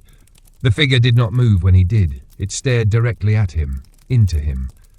Osric reached forward, just once, to the edge of the frame. He did not touch it. He didn't need to. The reflection opened its mouth and spoke. The sound was no louder than a whisper, yet it struck the stone behind him with force. The torch blew out, the floor trembled, and Osric understood none of the words. But he felt the meaning. The bishop was not the end. He was the gatekeeper of something deeper. He did not seek the book to release it. He sought the mirror to find it. The book was bait, a bell, but the mirror was the eye. The way forward. A warning passed through him like a wave. He is trying to become a voice, not a man. Osric turned and fled. The torch was gone, but the walls lit with the faintest blue as he ran. Not light, but memory again, echoes of old fires long since dead. He passed the altar. The book did not stir, but it knew. At the top of the stairwell, he slammed the panel closed and collapsed behind the altar, heart hammering against his ribs. It was dawn. He had spent the entire night below. Rain still fell outside, but now it hissed through open windows, blowing the banners in slow, wet arcs. He stood, breathing hard, and made his way to the Queen's solar. The guards let him pass without question. She was already there, as though expecting him. He placed the map on her desk and said nothing. Her eyes met his. "Well?" she asked. He shook his head. "There's something worse than the book," he said. She did not blink. "There always is," she replied. And somewhere behind the walls, behind the altar, behind the stone that now held his echo, something watched and waited and remembered the shape of his name. The Queen said nothing for a long while. She stared at the map where Osric's trembling fingers had rested, her gaze tracing the tunnel lines as if seeking a mistake, a false passage, anything but what he had seen. The silence stretched, filled only by the soft crackling of the fire and the distant thrum of the storm still clawing at the window panes. "What did it show you?" she asked at last. "Not what," Osric said. "Who?" She looked up slowly. "Myself," he added. "But changed, or perhaps not changed, perhaps unmasked." The Queen's breath caught softly in her throat. "No reflection should speak before you do," she murmured. "That chamber wasn't meant to be found." Osric lowered himself into the chair beside her desk. He looked older in the candlelight, not in body, but in bearing. Something behind his eyes had retreated deeper, as though he now watched the world from a distance, measured in centuries, not steps. It said the bishop is a gatekeeper, not the end, that he wants to become more than man. She closed her hand around the edge of the map, as if to anchor herself. "He seeks to replace the witness," she said. Osric blinked. "You knew." She gave a slow nod. "There's a belief, heretical of course, that beneath the crown and cathedral lies a third pillar. Not stone, not rule. A memory older than memory, passed not through scripture, but reflection. It doesn't teach, it reminds. The bishop thinks if he binds himself to it, he will be transformed, that he'll become voice, not man." Osric's voice was low. And what would he say? The Queen's eyes darkened. Whatever the world no longer dares to forget. A single gust of wind rattled the shutters. Then the Queen stood. "There is something I must show you." She walked to the tall cabinet in the corner, one Osric had seen a dozen times, always locked. She retrieved a small key from around her neck and turned it in the iron lock. The door creaked open. Inside, wrapped in cloth the colour of smoke, rested a single object. She brought it to the desk and carefully unwrapped it. A mask. Not of leather or wood, but of pale porcelain, smooth and featureless, except for a single narrow slit where the mouth would be. Osric leaned forward, transfixed. "What is it?" he asked. "It's called the Silent Face," she replied.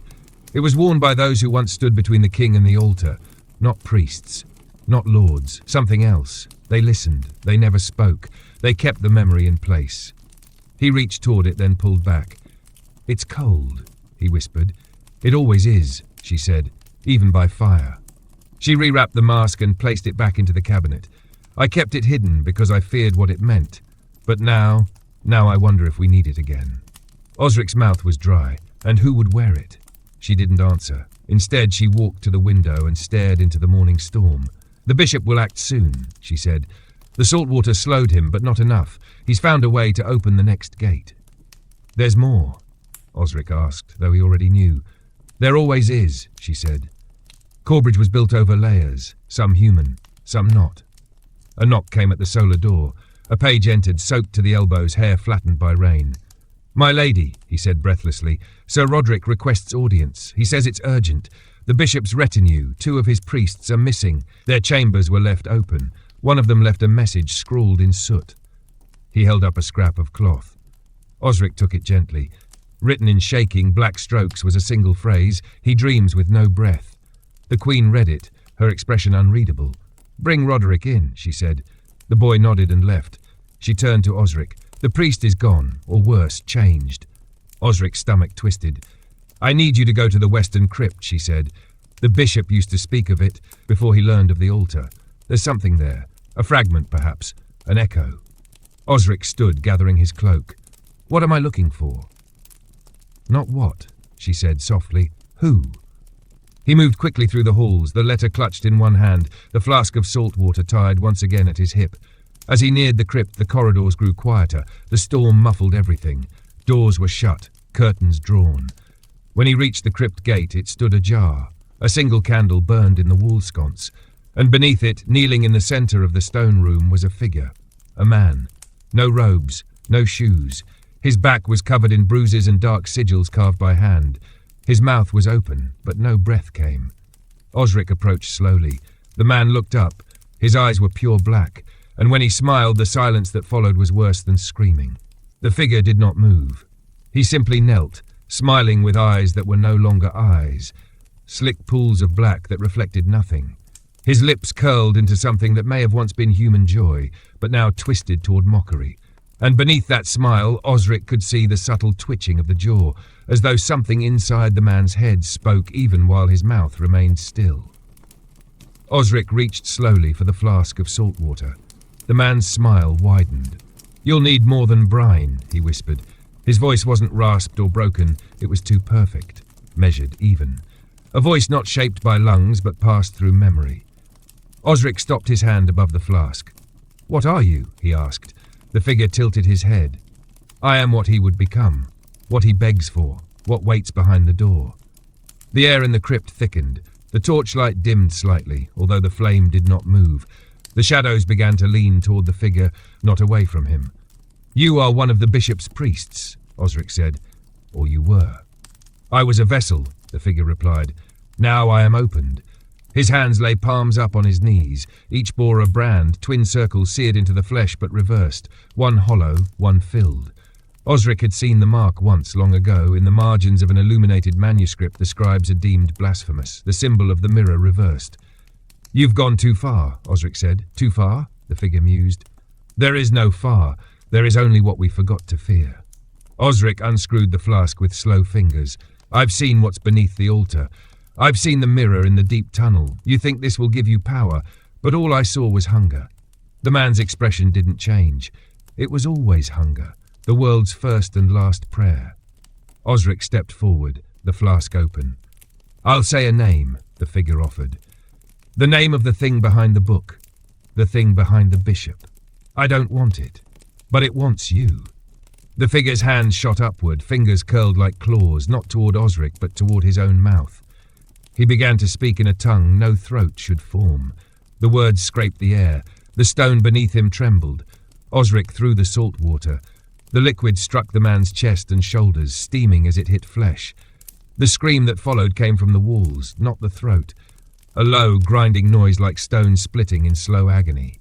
The figure writhed, then collapsed, twitching, the black draining from his eyes. And then he was still. Not dead, but emptied. Osric knelt beside him, searching the man's face. There was something else beneath the madness, a faint resemblance to the priest he had glimpsed days ago, young, uncertain, too pale for winter. He pulled a strip of cloth from his belt and covered the man's eyes. Then he stood. The chamber pulsed once, light dimming and returning. Osric turned toward the back wall. There in the stone was a crack he hadn't seen before, a seam in the cryptwork thinner than a finger. From it, the faintest breath of air, cold, ancient. He stepped toward it. There was no handle, no latch, but the stones on either side bore the crescent and water symbol again, etched so lightly they could only be seen in the flickering light. He pressed his palm against the seam. It shivered and slid inward. Behind it, a stairway. Not wide. Not carved with care, crude steps, rough walls, and at the end, just visible in the flickering light, a statue. He descended. The stairwell turned twice. Then the chamber opened. At its center stood the figure. Not a person. A statue, life-sized, carved of dark stone, veined with red and violet. It depicted a kneeling woman, her hands clasped in prayer, her head bowed. Her eyes were sewn shut, and across her chest, etched in gold, was a name. Alwyn, the saint, or what was left of her memory. Osric circled the statue. Behind her, engraved into the stone, was a phrase in old glyphs, ones he barely recognized from the mirror's rim. He read it slowly. She gave her name to bind the gate. She took silence as vow and burden. Speak not her title, lest the door unremembered begin to listen. Osric swallowed. He stepped closer. At the statue's base was an offering bowl, empty. He dropped in the Queen's coin, not as payment, as promise. Then turned and climbed the stairs again, heart tight in his chest. Above in the crypt, the priest's body was gone. Only soot remained where he had knelt. Osric ran, through the halls, past the stewards, into the Queen's solar without knocking. She turned, startled. "I found her," he said. The Queen stepped back. Alive? No, but not gone, not forgotten.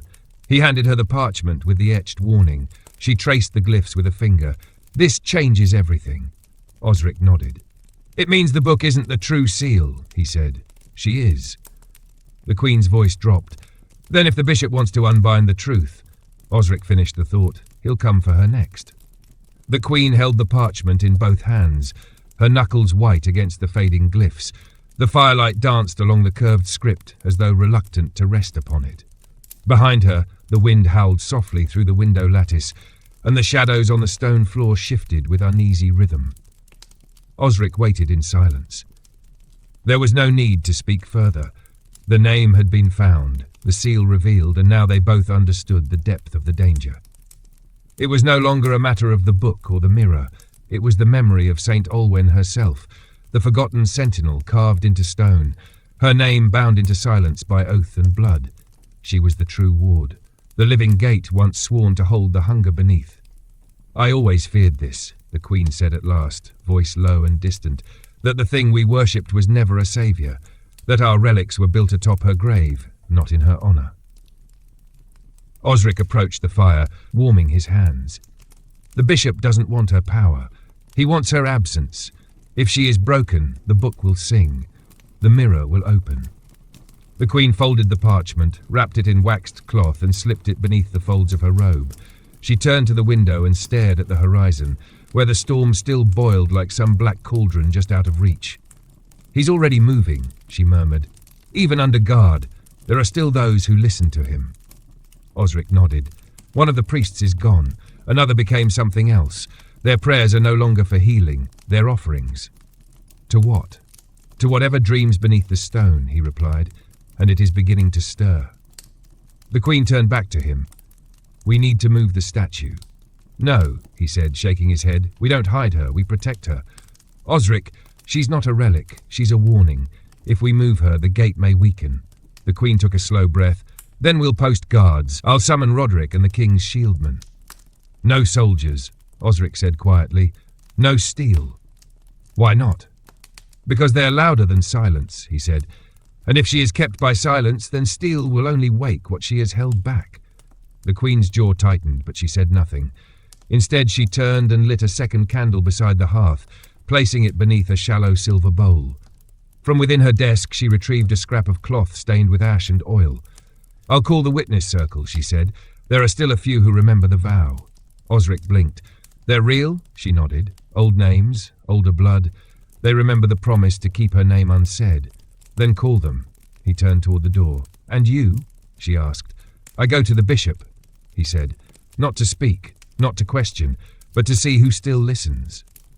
The Queen moved swiftly, placing a hand on his shoulder before he left. "You'll need this," she whispered. She placed something small and cold into his palm. A bell, not like the ones sewn into his motley. It was simple, iron-wrought, wrapped in a strip of white cloth. He looked up. "Ring it only if the room forgets your name," she said. "It's not a weapon. It's a memory." Osric slipped it into his pouch and nodded once. He made his way through the twisting corridors of Corbridge, past sleeping guards and darkened stairwells, until he reached the old tower where the bishop was kept. 2 guards stood at the base, both from the southern garrison. Newer men, less likely to recognize old games. "I bring the king's comfort," Osric said, gesturing toward his flask, "and a jest if he still has ears." The guards exchanged a glance. One shrugged and opened the gate. Osric stepped through, the heavy door closing behind him with a sigh. The stairwell spiraled upward, and the scent of old incense clung to the stone. When he reached the chamber, he found it dim, lit only by a single taper near the back wall. The bishop sat in the centre, hands folded, eyes closed. But he spoke the moment Osric entered. "You've seen her." Osric said nothing. "You've read the wall. You've touched the stone." Still, Osric said nothing. The bishop opened his eyes. "Do you know what it is to kneel before a truth so large your name no longer fits in your mouth?" Osric walked forward slowly until he stood just outside the circle of light. "She held it back," the bishop whispered. "But not out of mercy, out of guilt. They called it hunger, yes, but it was we who starved it, lied to it, bound it in falsehood. You seek to unbind it," Osric said. "I seek to restore it." "To what end?" "To balance," the bishop breathed, "to silence the lie that only light is sacred." Osric drew the flask from his hip. The bishop didn't flinch. "I'm not here to stop you," Osric said. "No, I'm here to see who else hears your voice." The bishop smiled. "Then listen closely." He placed one hand over his heart and another upon the floor, and he began to hum, low, deep. The sound was not of man. It vibrated the stone beneath their feet. Osric stepped back. He reached for the bell, and in the shadows beyond the candle's reach, 3 more voices answered. The sound that followed was not a harmony. It was an invasion. The bishop's hum, already low and unnatural, was echoed in the dark by 3 voices that did not mimic it, but deepened it, stretched it, reshaped it into something more ancient and more wrong. It filled the chamber like water in a sealed tomb, pressing against Osric's ears, his ribs, his memory. He could not see them, those other voices, but he felt their presence, just beyond the taper's flickering light. Shapes without shape, standing where stones should be. The shadows bent toward them unnaturally, as if drawn by unseen weight. The bishop continued his song, his head bowed, his eyes closed in reverence or rapture. Osric's fingers trembled against the pouch at his belt. He pulled free the small iron bell wrapped in white cloth. It felt heavier now, as though it had swallowed the tension in the room. He closed his hand around it, tight, and then he remembered the Queen's words. "Ring it only if the room forgets your name." He waited, still, listening. The voices rose, not in volume but in depth. They whispered without air. He could hear the sounds inside his own teeth, feel them crawl behind his eyes. His vision dimmed, not from darkness, but from fading, from forgetting. He reached for his own name and found it slipping, not lost, just far. His fingers gripped the bell's stem tighter. The bishop began to sway, slow and rhythmic, hands still pressed to the floor, and in the pitch beyond the light, one of the shadows stepped forward. Not a man, not a shape, truly. Just the suggestion of one, tall, robed in mist, with a mouth that reached too wide and a face that shifted like flame across water. It did not walk so much as appear. Closer now, then closer still. Osric couldn't breathe. He had to ring it now. He had to. But something within him hesitated. Not from fear, from recognition. He had seen this before. Not in waking, in the mirror. The figure was not the bishop's master. It was the result. This was what waited on the other side of devotion. This was what a man became when he traded his voice for something that remembered before voices. The bell. He lifted it and rang it once. The sound was not sharp. It was soft, like a child calling across a field. But the shadows recoiled. The bishop gasped, eyes flying open. Blood trickled from his nose. The 3 figures vanished, not in a blink, but as though exhaled, and the hum ended. The taper flared, then stilled. The bishop stared at Osric. "You shouldn't have done that," he rasped. Osric took a step closer. "You made yourself a vessel, but you don't know what you poured in." The bishop tried to stand. His legs trembled. "You don't understand," he hissed. "This world is imbalanced. Light has reigned too long. Truth demands shadow." "And what does shadow demand?" Osric asked. The bishop didn't answer. Instead, he smiled and began to laugh. It started low, but it rose, and behind it, just faintly, Osric heard an echo in the stones. Not laughter, footsteps. Elsewhere in the castle, a rhythm that matched the bishop's pulse. Osric turned and left. He didn't run. Running would bring noise. Running would alert the wrong ears.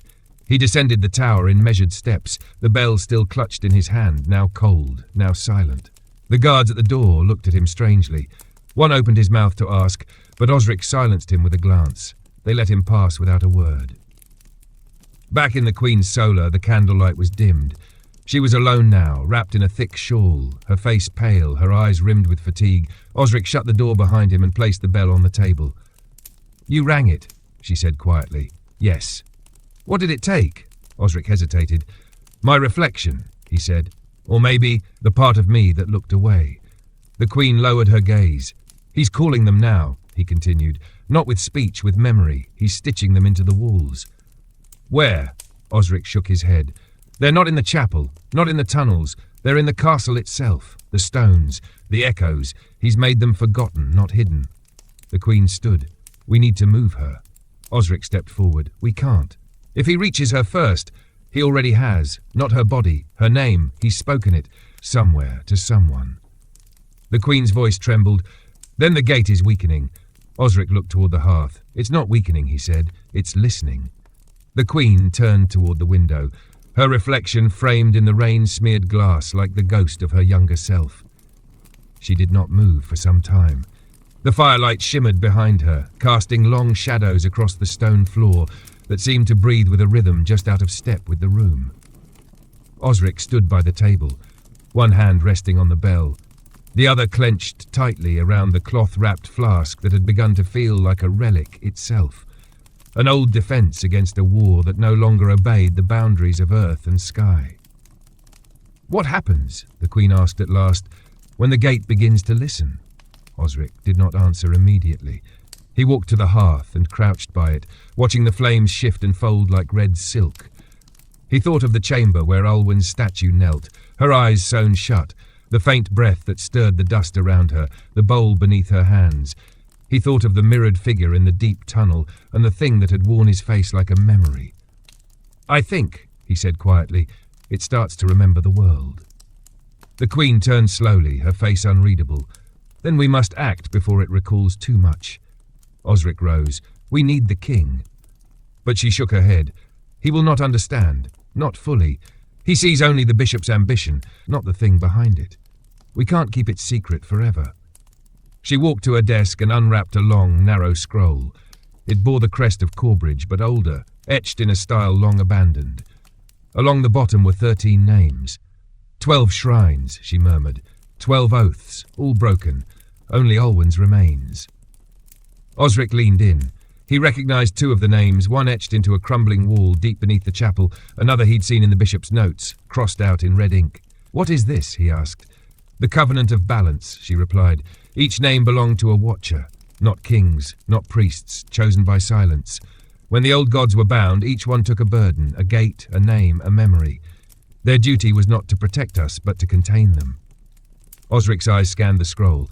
Only one name remained unmarked. Ulwen. "She held the last gate," the Queen said. "When she died, they built the chapel over her, not to venerate, to hide.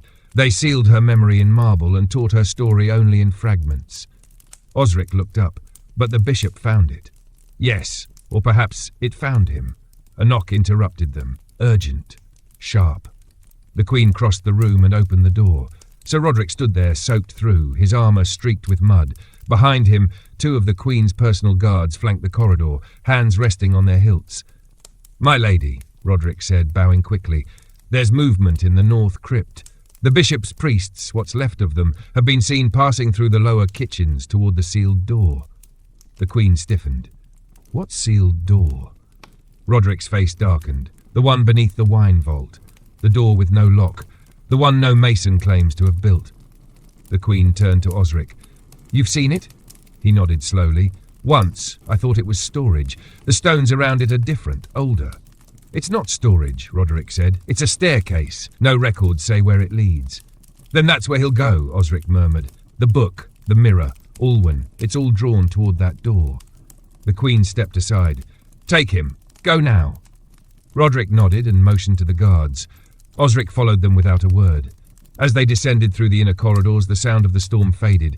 In its place came another sound, barely audible. A heartbeat. Not his own. Deeper, slower. As though the castle itself had begun to stir. They passed the kitchens, empty now, utensils still, bread cooling on untouched trays, past the scullery, past the sealed storerooms, until they reached it. The door, it was set into the stone like a wound. No handle, no seam, just an outline faint and the sensation that behind it something breathed. Osric stepped forward, pressed his hand to it. The stone shivered, and with a soft groan the door receded. The stairwell beyond was black. No torch held light there. But something else glowed. At the bottom, faint, greenish blue, a shimmer, like memory or water. Osric turned to Roderick. Stay here, he said, like hell. But Osric shook his head. If I don't return, seal it again. Without waiting, he stepped through. The stairwell narrowed. Each step deeper brought a new sound. Cracks in the walls, the whisper of distant laughter, the grinding hum he'd heard before in the bishop's tower. He reached the base and saw it. A chamber vast and circular. Water pooled at its centre, still and black. Around it stood 13 columns, each bearing a name. 12 were cracked. One stood whole, Olwen, and in the water's reflection, a figure, not Osric, not the bishop. Something waiting, something awake. The chamber did not echo. That was the first thing Osric noticed. Not even the sound of his boots against the damp stone floor returned to him. It was as if sound itself feared to remain here, swallowed whole by the black pool at the centre of the room. The air was thick and cold, not the cold of airless tombs or winter's frost, but the kind that suggested absence, as though something vast had recently left and the space had not yet healed. 13 columns stood in a perfect ring around the pool. Their forms were elegant and crude all at once, ancient carvings etched in a language that defied symmetry or pattern. Osric stepped forward slowly, his eyes scanning the names burned into each base. He recognized none but one. Olwen. Her column stood directly across from him, unmarred, whole. The script that named her was brighter than the others, as if it had been traced anew. He approached cautiously, stopping just at the edge of the dark water. The pool was unnaturally still. Not a ripple disturbed its surface, though his presence should have stirred something. Osric leaned slightly forward and stared down, and there, his reflection. But not him. This figure wore no motley, no colour, just plain robes, ash-grey and sleeveless, hands bare, face gaunt. The reflection's eyes were closed, then they opened and smiled. Osric recoiled slightly, but did not step back. The surface of the water shifted. A voice, faint and old, not made of syllables but of memory, floated upward. You are not bound to silence, child of folly. Osric swallowed. Who speaks? A memory that remembers itself. He glanced to the columns again. Are you one of them? We were all one of them. He didn't understand. But he held still. The reflection raised one hand. Osric did the same. The reflection did not mirror him. It reached higher, above, toward something unseen. And Osric felt it too. A pulling sensation, faint but persistent in the back of his skull. A thread unravelling from his name, from his body, from his purpose. As if something beneath the pool sought not to take his life, but to exchange it. Do you offer your truth for hers? The voice asked. He blinked. What? To take her place and return the seal. No, he said at once. I came to guard her. You came to be remembered. Osric stepped back. The reflection watched him without expression. The water rippled now, just once, then stilled again. But something had changed. A form began to rise from the pool's centre. Not a body. A figure made of water and shadow, shaped like a woman kneeling, her eyes closed, her face smooth and unreadable. In her hands a chain, broken at both ends. She opened her mouth and no sound came. Osric took another step back. The figure's head turned just slightly in his direction. Then she raised a hand and pointed to the column marked Olwen. And Osric understood. The chain had broken because the name had been spoken. Not shouted, not written, but remembered. Somewhere the bishop had said it. In full, in faith. And the gate had heard. The Queen had been right. It was not weakening. It was waking. Osric dropped to one knee, hand over his chest, breath shaking. I do not claim your place, he whispered, but I carry your silence. The water shimmered. A faint glow appeared in the cracks of the broken columns, one by one, like the rekindling of stars. Not bright, just present. And the figure, the woman of water, began to dissolve, slowly, folding back into the pool as if she had never risen. The voice returned. "Then carry it well, fool of the gate, for the next will not ask." Osric stood slowly. The glow in the columns faded, only Olwen's remained. He turned and made his way back up the stair. Each step felt heavier, each breath tighter, and when he emerged into the corridor behind the wine vault, Roderick was waiting, sword drawn. "There was chanting," the knight said. "We heard voices." Osric nodded. "So did I." Roderick narrowed his eyes. "Is it done?" "No," Osric said, stepping past him, "but it's delayed." They returned to the Queen's solar in silence. She rose when she saw him. "Did you find her?" "Yes." "And?" "She's listening, but she hasn't stood." The Queen closed her eyes for a long moment, then opened them again. "The bishop has moved to the outer courtyard. He's gathering a final circle." "For the right?" "For the gate." Osric placed his hands on the table. "Then we meet him there." And far below, the dark pool rippled once, as though something beneath it had begun to breathe just a little faster. The outer courtyard had never felt so vast. Once a place of markets and midsummer feasts, where tapestries were unfurled and music danced into the trees beyond the walls, it now resembled a stage drawn for a darker play. The stones were slick with mist, and every torch seemed to flicker a little too erratically, as though uncertain of its own flame. Osric stepped through the arched gate beneath the old banners, flanked by Sir Roderick and two of the Queen's loyal shield maidens. The Queen herself walked behind them, cloaked in black, her hair braided in the style of mourning, though no one had died. Not yet. The bishop stood in the centre of the courtyard. He wore white. It was not the white of purity or joy, but something too clean, too smooth. It reflected none of the torchlight. Around him, 8 figures knelt in a perfect ring, his last circle. The final followers. Each of them hooded, their faces veiled with silk so fine that it fluttered with every breath. Their hands were clasped, not in prayer but in silence. Osric could feel the hum again, faint, barely audible, but present. The same hum he had heard in the tower, in the chamber below, in the crypt. The bishop turned when he saw them approach. His expression was serene. "Majesty," he said, inclining his head to the Queen, "you've come to witness." "I've come to watch," she answered, voice steady, "and to know when to weep." The bishop's eyes drifted to Osric. "And you, fool, what do you bring?" "Myself," Osric replied, "and what remains of the silence." A flicker of amusement danced across the bishop's mouth. "You are a shadow cast by a dying candle." "Perhaps," Osric said, "but shadows stretch long before the flame dies." The bishop raised a hand and the 8 kneeling figures began to chant, not loudly, not even rhythmically, but each voice carried a different tone, a different note, and together they formed something that sounded like language, if language were a wound. The Queen stepped forward. "If you do this, you break the final name." "I don't break it," the bishop said. "I complete it." Osric reached into his cloak and withdrew the bell. The bishop's gaze sharpened. "You don't dare," he whispered. "I don't ring it for you," Osric said. "I ring it for her." The bishop's followers chanted louder now, their veils lifted slightly, revealing eyes that glowed not with firelight but with memory, burned into the flesh, into the soul. The sound they made began to rise, and beneath the courtyard stone the earth stirred. A tremor passed beneath Osric's feet. The gate was not just beneath the chapel, not just in the tunnel. It was here too, woven into the stone that had been laid atop her name, forgotten beneath every feast, every war council, every oath spoken beneath the Corbridge sky. The bishop spread his arms. "Come forth," he intoned, "voice without body, memory without shape, truth forgotten and truth true." The ground cracked. A line split between the stones, running in a perfect circle around the bishop and his circle. From the centre, mist began to rise. Osric stepped forward. He held the bell tightly. The Queen's voice rang out, clearer than any torch. "Olwen, guardian of the seal, we remember you not in name, but in silence. Let your burden remain." The chanting faltered for a breath, just long enough.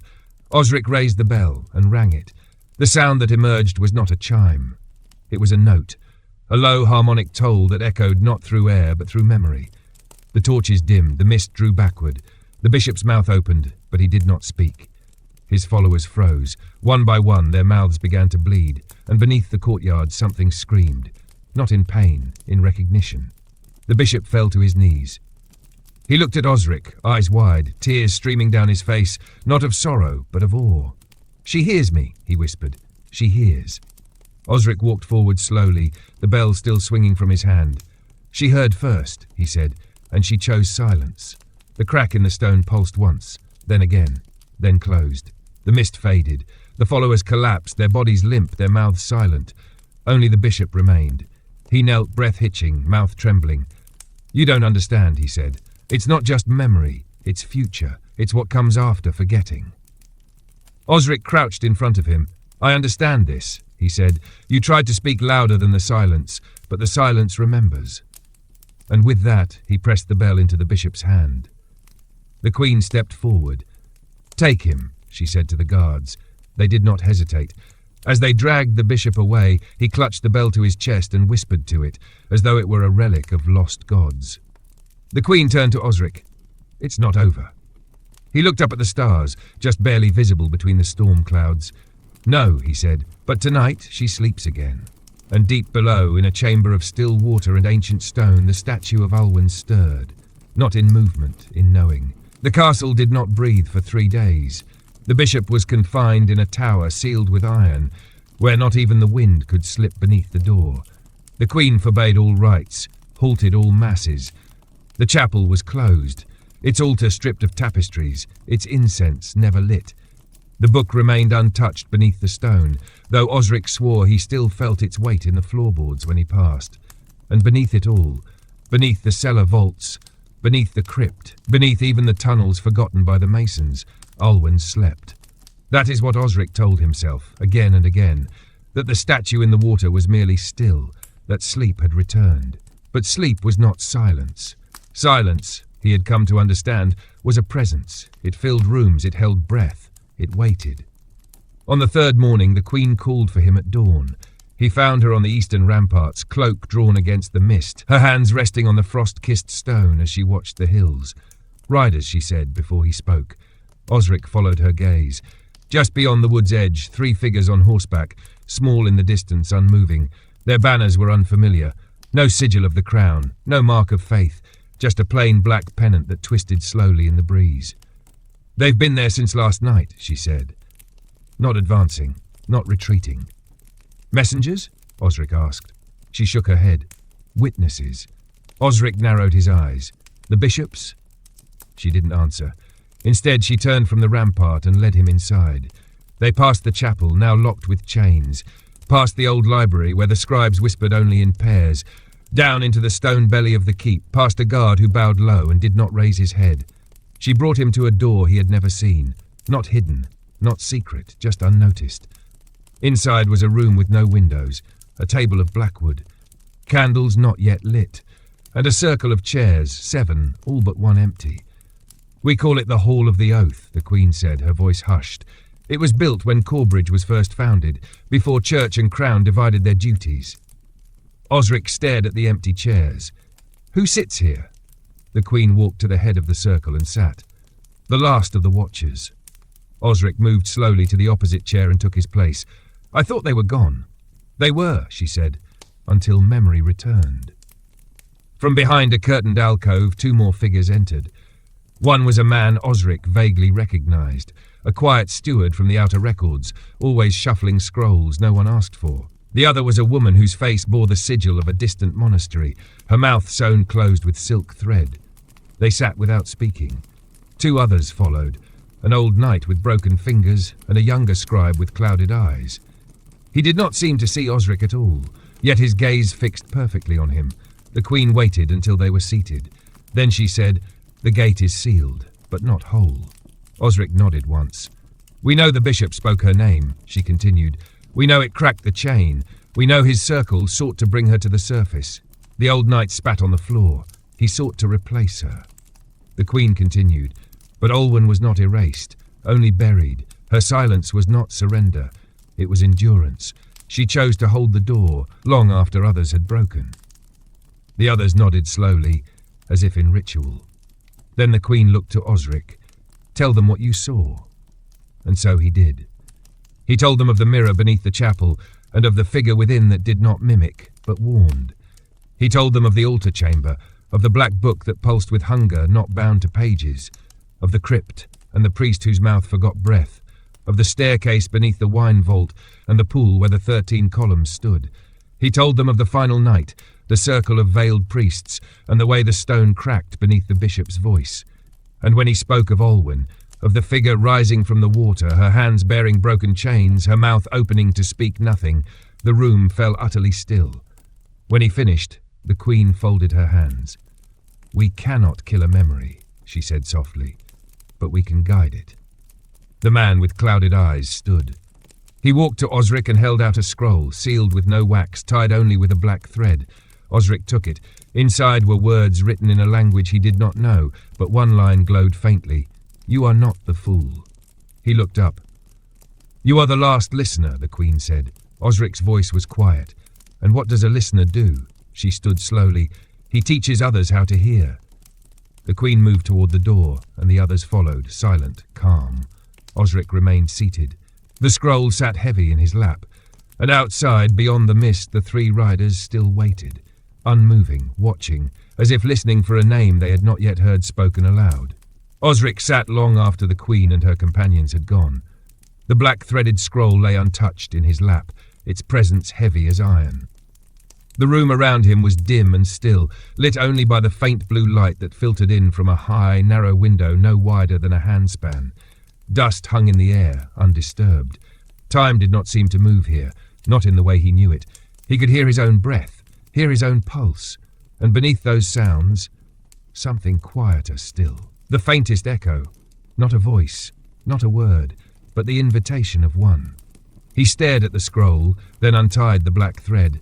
The parchment unrolled slowly, revealing a page covered in glyphs too old for alphabet. They shimmered faintly in his vision, not glowing, but moving in a way ink should not. He could not read them, not with eyes. But the shape of them stirred something inside him, like hearing the first notes of a song he had forgotten he once knew. At the bottom, a second line had appeared, one that had not been there before. "When the bell falls silent, the door must choose." He blinked. It pulsed again. "And you must choose it." He rolled the scroll again slowly, tightly, until the message vanished back into itself and tucked it into his inner cloak pocket. He stood alone in the hall of empty chairs.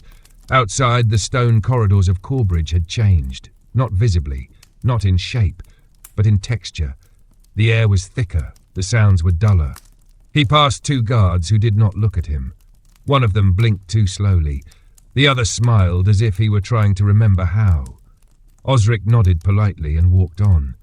He turned left at the junction near the Queen's Solar, then descended the east stairway toward the wine vault once again. His steps echoed more than they should have. Or perhaps it was the silence that magnified them. The door was closed, not sealed, but expectant. He stood before it and breathed in deeply. "Not today," he whispered, and turned away. Instead, he made his way up the narrow servants' steps toward the chapel, locked now, forbidden to all but 3. He held the Queen's copper coin in his palm as he approached the chained doors. The guard posted it there. A thick-shouldered woman with pale eyes looked at him. Wordlessly, he raised the coin. She did not speak, only unlocked the chain and stepped aside. Inside, the chapel was colder than it had ever been. The light through the stained glass was faint, and it painted the altar in dull reds and bruised violets. Osric walked past the empty pews, his footsteps lost to the stone. He reached the altar and stood before it, not bowing, not kneeling, just present. He lowered the coin onto the cold surface, and then, carefully, he sat cross-legged at the foot of the steps and placed the scroll beside him. He would wait here, not to guard, not to pray, but to listen. Evening fell while he remained still. Once the wind outside carried a voice, not one spoken in anger or warning, but in memory. He did not turn to look. He knew what it was. Olwen, carried by a voice not spoken aloud, but through thought. A whisper within the whisper. At midnight, the Queen came to him. She stepped barefoot onto the chapel floor, her robe drawn tight, her hair unbound. She said nothing for several minutes, watching him from the base of the aisle. "Osric," she said softly. He looked up. "I have word from the outer wall," she said. "The riders are still there, but a 4th has joined them." He nodded. "They do not come to speak," she said. "No," he replied. "They come to witness." "To what?" "To her decision." The Queen sat beside him on the cold stone, the fabric of her robe curling against the floor like smoke. "We may not survive it," she whispered. "We were never meant to," he said, "only to carry it." She leaned her head against the side of the altar, closed her eyes and did not speak again. And the two of them, queen and fool, sat together in the dark at the threshold of memory. Not to command, not to banish, but to remind the world that once silence had a name, and it had not been broken, only shared. The dawn was grey and reluctant, a hesitant glow behind the chapel's tall windows that bathed the altar in a sickly hue, neither warm nor cold, just colourless like breath on a dying fire. Osric had not moved since nightfall. The Queen still rested beside him, her breathing slow, her features softer in sleep than he had ever seen them. She looked not like a monarch, but like someone remembering who she had been before crowns and stone halls. He turned his eyes to the altar. The coin was gone, not misplaced, not fallen, gone. In its place nothing, not even dust. He stared at the smooth marble, then lowered his gaze to the floor. The scroll still rested beside him, unopened since the last message had appeared. He touched it with careful fingers, but this time there was no warmth. It had gone silent again. The Queen stirred beside him. Her eyes fluttered open, and she followed his gaze. "It's begun," she said quietly. "Yes," he replied. They rose together. The chapel no longer resisted sound. Their steps rang clearly on the flagstones, echoing through the vaulted ceiling. Something had changed in the way the air accepted motion, less like walking through history, and more like stepping into a breath held too long. Outside the chapel, the corridors were empty, not abandoned, still, as if the castle itself were waiting. When they reached the courtyard, Roderick stood at attention beneath the ash tree. He bowed sharply, but did not speak. His face was pale, jaw clenched. "They moved in the night," he said. "The riders into the outer forest. They've left no camp, no signs, but the guards at the eastern wall say they heard something at dawn." "What kind of something?" the Queen asked. Roderick hesitated. "Singing." She turned to Osric. He already knew. "It's not theirs," he said. "It's hers." The Queen's hand tightened on the stone railing. "She's speaking?" "No," he whispered. "She's remembering." Together, they returned to the Hall of the Oath. The chairs were no longer empty. 4 were occupied. The same scribe with clouded eyes, the steward who never spoke above a murmur, the old knight with his broken fingers, and a woman Osric had never seen before, hooded in deep indigo, her face veiled, hands stained with something that might have once been ink, but looked more like ash. They said nothing as the Queen and Osric entered. She took her seat. So did he. The scroll was placed at the centre of the blackwood table. The veiled woman reached forward with one hand and touched it. The glyphs shimmered. New lines appeared. The seal endures through silence, but only if it is chosen. To bind the name must be known. The Queen spoke softly. Then she must be spoken. The old knight shook his head. She must be heard, but not aloud, the steward added, in memory, in vow. The scribe's blind eyes stared directly at Osric.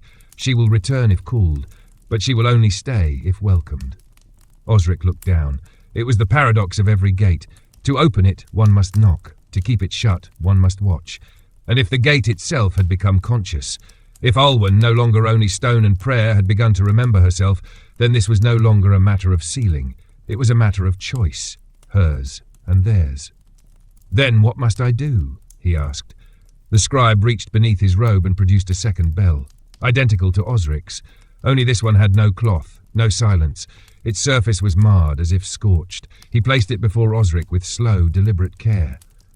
"This was the first," he said, "rung long ago when the 13th gate was sealed. It was broken in sound, but not in purpose."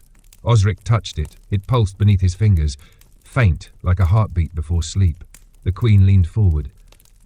"You are not only the listener now," she said. "You are the echo." He took the bell in one hand and the scroll in the other, and he stood. Without a word, the circle rose with him. They walked together, not as kings or scribes or guardians, but as those who remembered what had been lost. Down through the western stairs into the corridor behind the old armoury, past the wine vault. To the door no one ever opened without forgetting why they came. But this time it opened at a touch. The stairwell waited. Osric descended alone. At the bottom, the chamber glowed faintly, just as before, the 13 columns, the dark pool, the still water. But now, one figure knelt at the edge of the pool, Olwen. No longer only a statue, her body still held the stillness of carved stone, but her presence had grown. Her robes flowed not with wind, but with the current of memory itself. Her hands were folded in her lap, chains gone. Her face bore no smile, no sorrow, just recognition. Osric stepped to the edge and knelt. He placed the bell beside the pool and waited. She opened her eyes. Her eyes did not shimmer. They did not glow. They were quiet. Not dead, not blind. Quiet. Like the stillness in the center of a storm, or the pause before a name is spoken in love or grief. They met Osric's gaze with a calm so complete it nearly broke him. For in that moment he understood the depth of her burden and how long she had carried it. Not for a day or a season or a reign, but through generations of forgetting, while the world above danced and knelt and sang in ignorance. Olwen did not speak, but her eyes did. They asked one thing: "Do you know me?" Osric lowered his head, not out of reverence but humility. The kind that comes when a man stands before something that has outlived purpose and survived on will alone. "I do," he said, and the pool stirred. The columns around them trembled, just slightly, as if sighing. The glyphs upon their surfaces pulsed faintly, no brighter than candle flame, but enough to be seen. Olwen stood. Her movement was neither sudden nor slow. It was natural, like a page turning by itself in a room with no breeze. Her robes whispered as she rose, and the chains that had once bound her lay behind, rustled and curled like dead vines. She stepped to the edge of the water, and where her foot met the stone, the pool calmed. Stilled even further, if such a thing were possible. Osric remained kneeling. Olwen reached toward him, not with her hand, but with memory. And suddenly he was no longer in the chamber. He stood at the edge of a cliff, wind howling, and below him stretched a battlefield not of men and weapons, but of words. Thousands of voices echoed below, each calling a different name, each name dragging up stone or wind or flame from the earth. And in the center of them, her. Young, not robed, but armored, not bowed, but burning with defiance. A spear in her right hand, a bell in the other. She rang it once. The voices ceased, the earth quieted, and the names forgot themselves. Osric gasped. He was back in the chamber. Olwen still stood before him. But now he understood. She had not sealed a gate. She had become it. And the bishop had not been wrong about everything. There was a truth beneath the silence. But it was not power. It was pain. The pain of being remembered only as symbol, when once she had been voice. Osric rose slowly and spoke the vow, not the Queen's version, not the bishop's, the one he had carried in silence since the chapel, since the crypt, since the mirror. "I vow not to hold you," he said, "but to honour the chain you chose. I vow not to silence your name, but to guard the meaning of it. Not fear, not power, but memory. You were not a seal, you were a soul." Her eyes softened. She stepped closer, and Osric felt warmth, not physical, but deep, aching warmth, like the sudden recollection of a face long gone. She extended her hand. He took it. The bell at the pool's edge rang once. Not by wind, not by hand, by consent. The chamber pulsed, the pool darkened, the columns straightened, and Olwen turned, not away but within. She stepped back into the water, and this time it welcomed her not as prison, but as home. She knelt once more, her eyes closed. The silence that returned was not empty. It was whole. Osric backed away, heart full, vision blurred, the bell still ringing faintly in his ears. When he returned to the stairwell, the Queen stood there waiting, alone. She looked at him. "Well?" "She chose to stay," he said. "And you?" "I chose to remember." The Queen smiled, not from joy but from understanding. They walked together back into the castle, past the stones that now felt lighter. Above, the sky broke for the first time in days, and the morning light touched the banners along the outer wall. The riders were gone.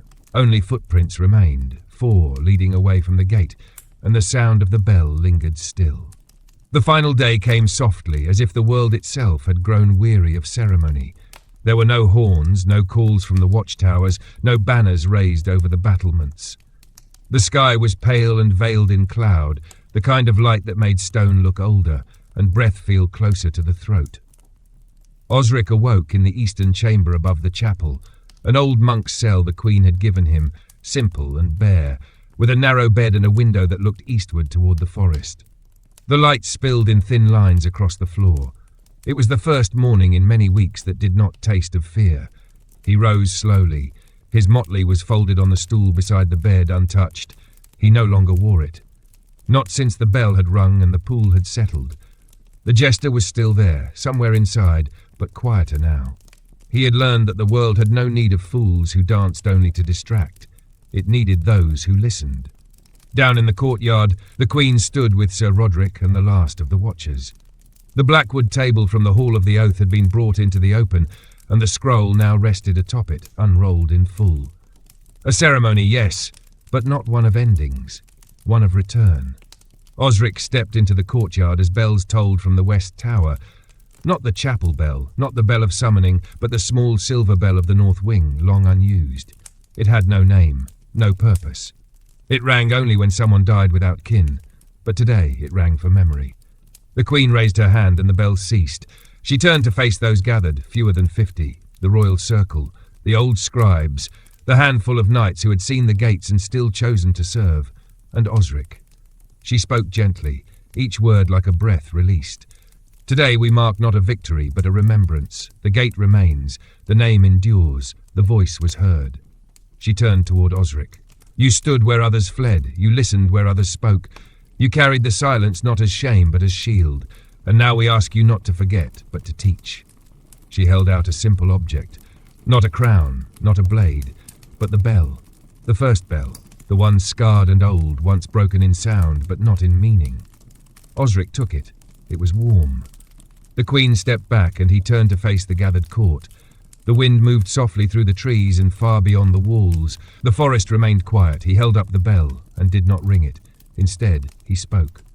Olwen was never a gate. She was not silence incarnate. She was a woman who chose to carry what others could not.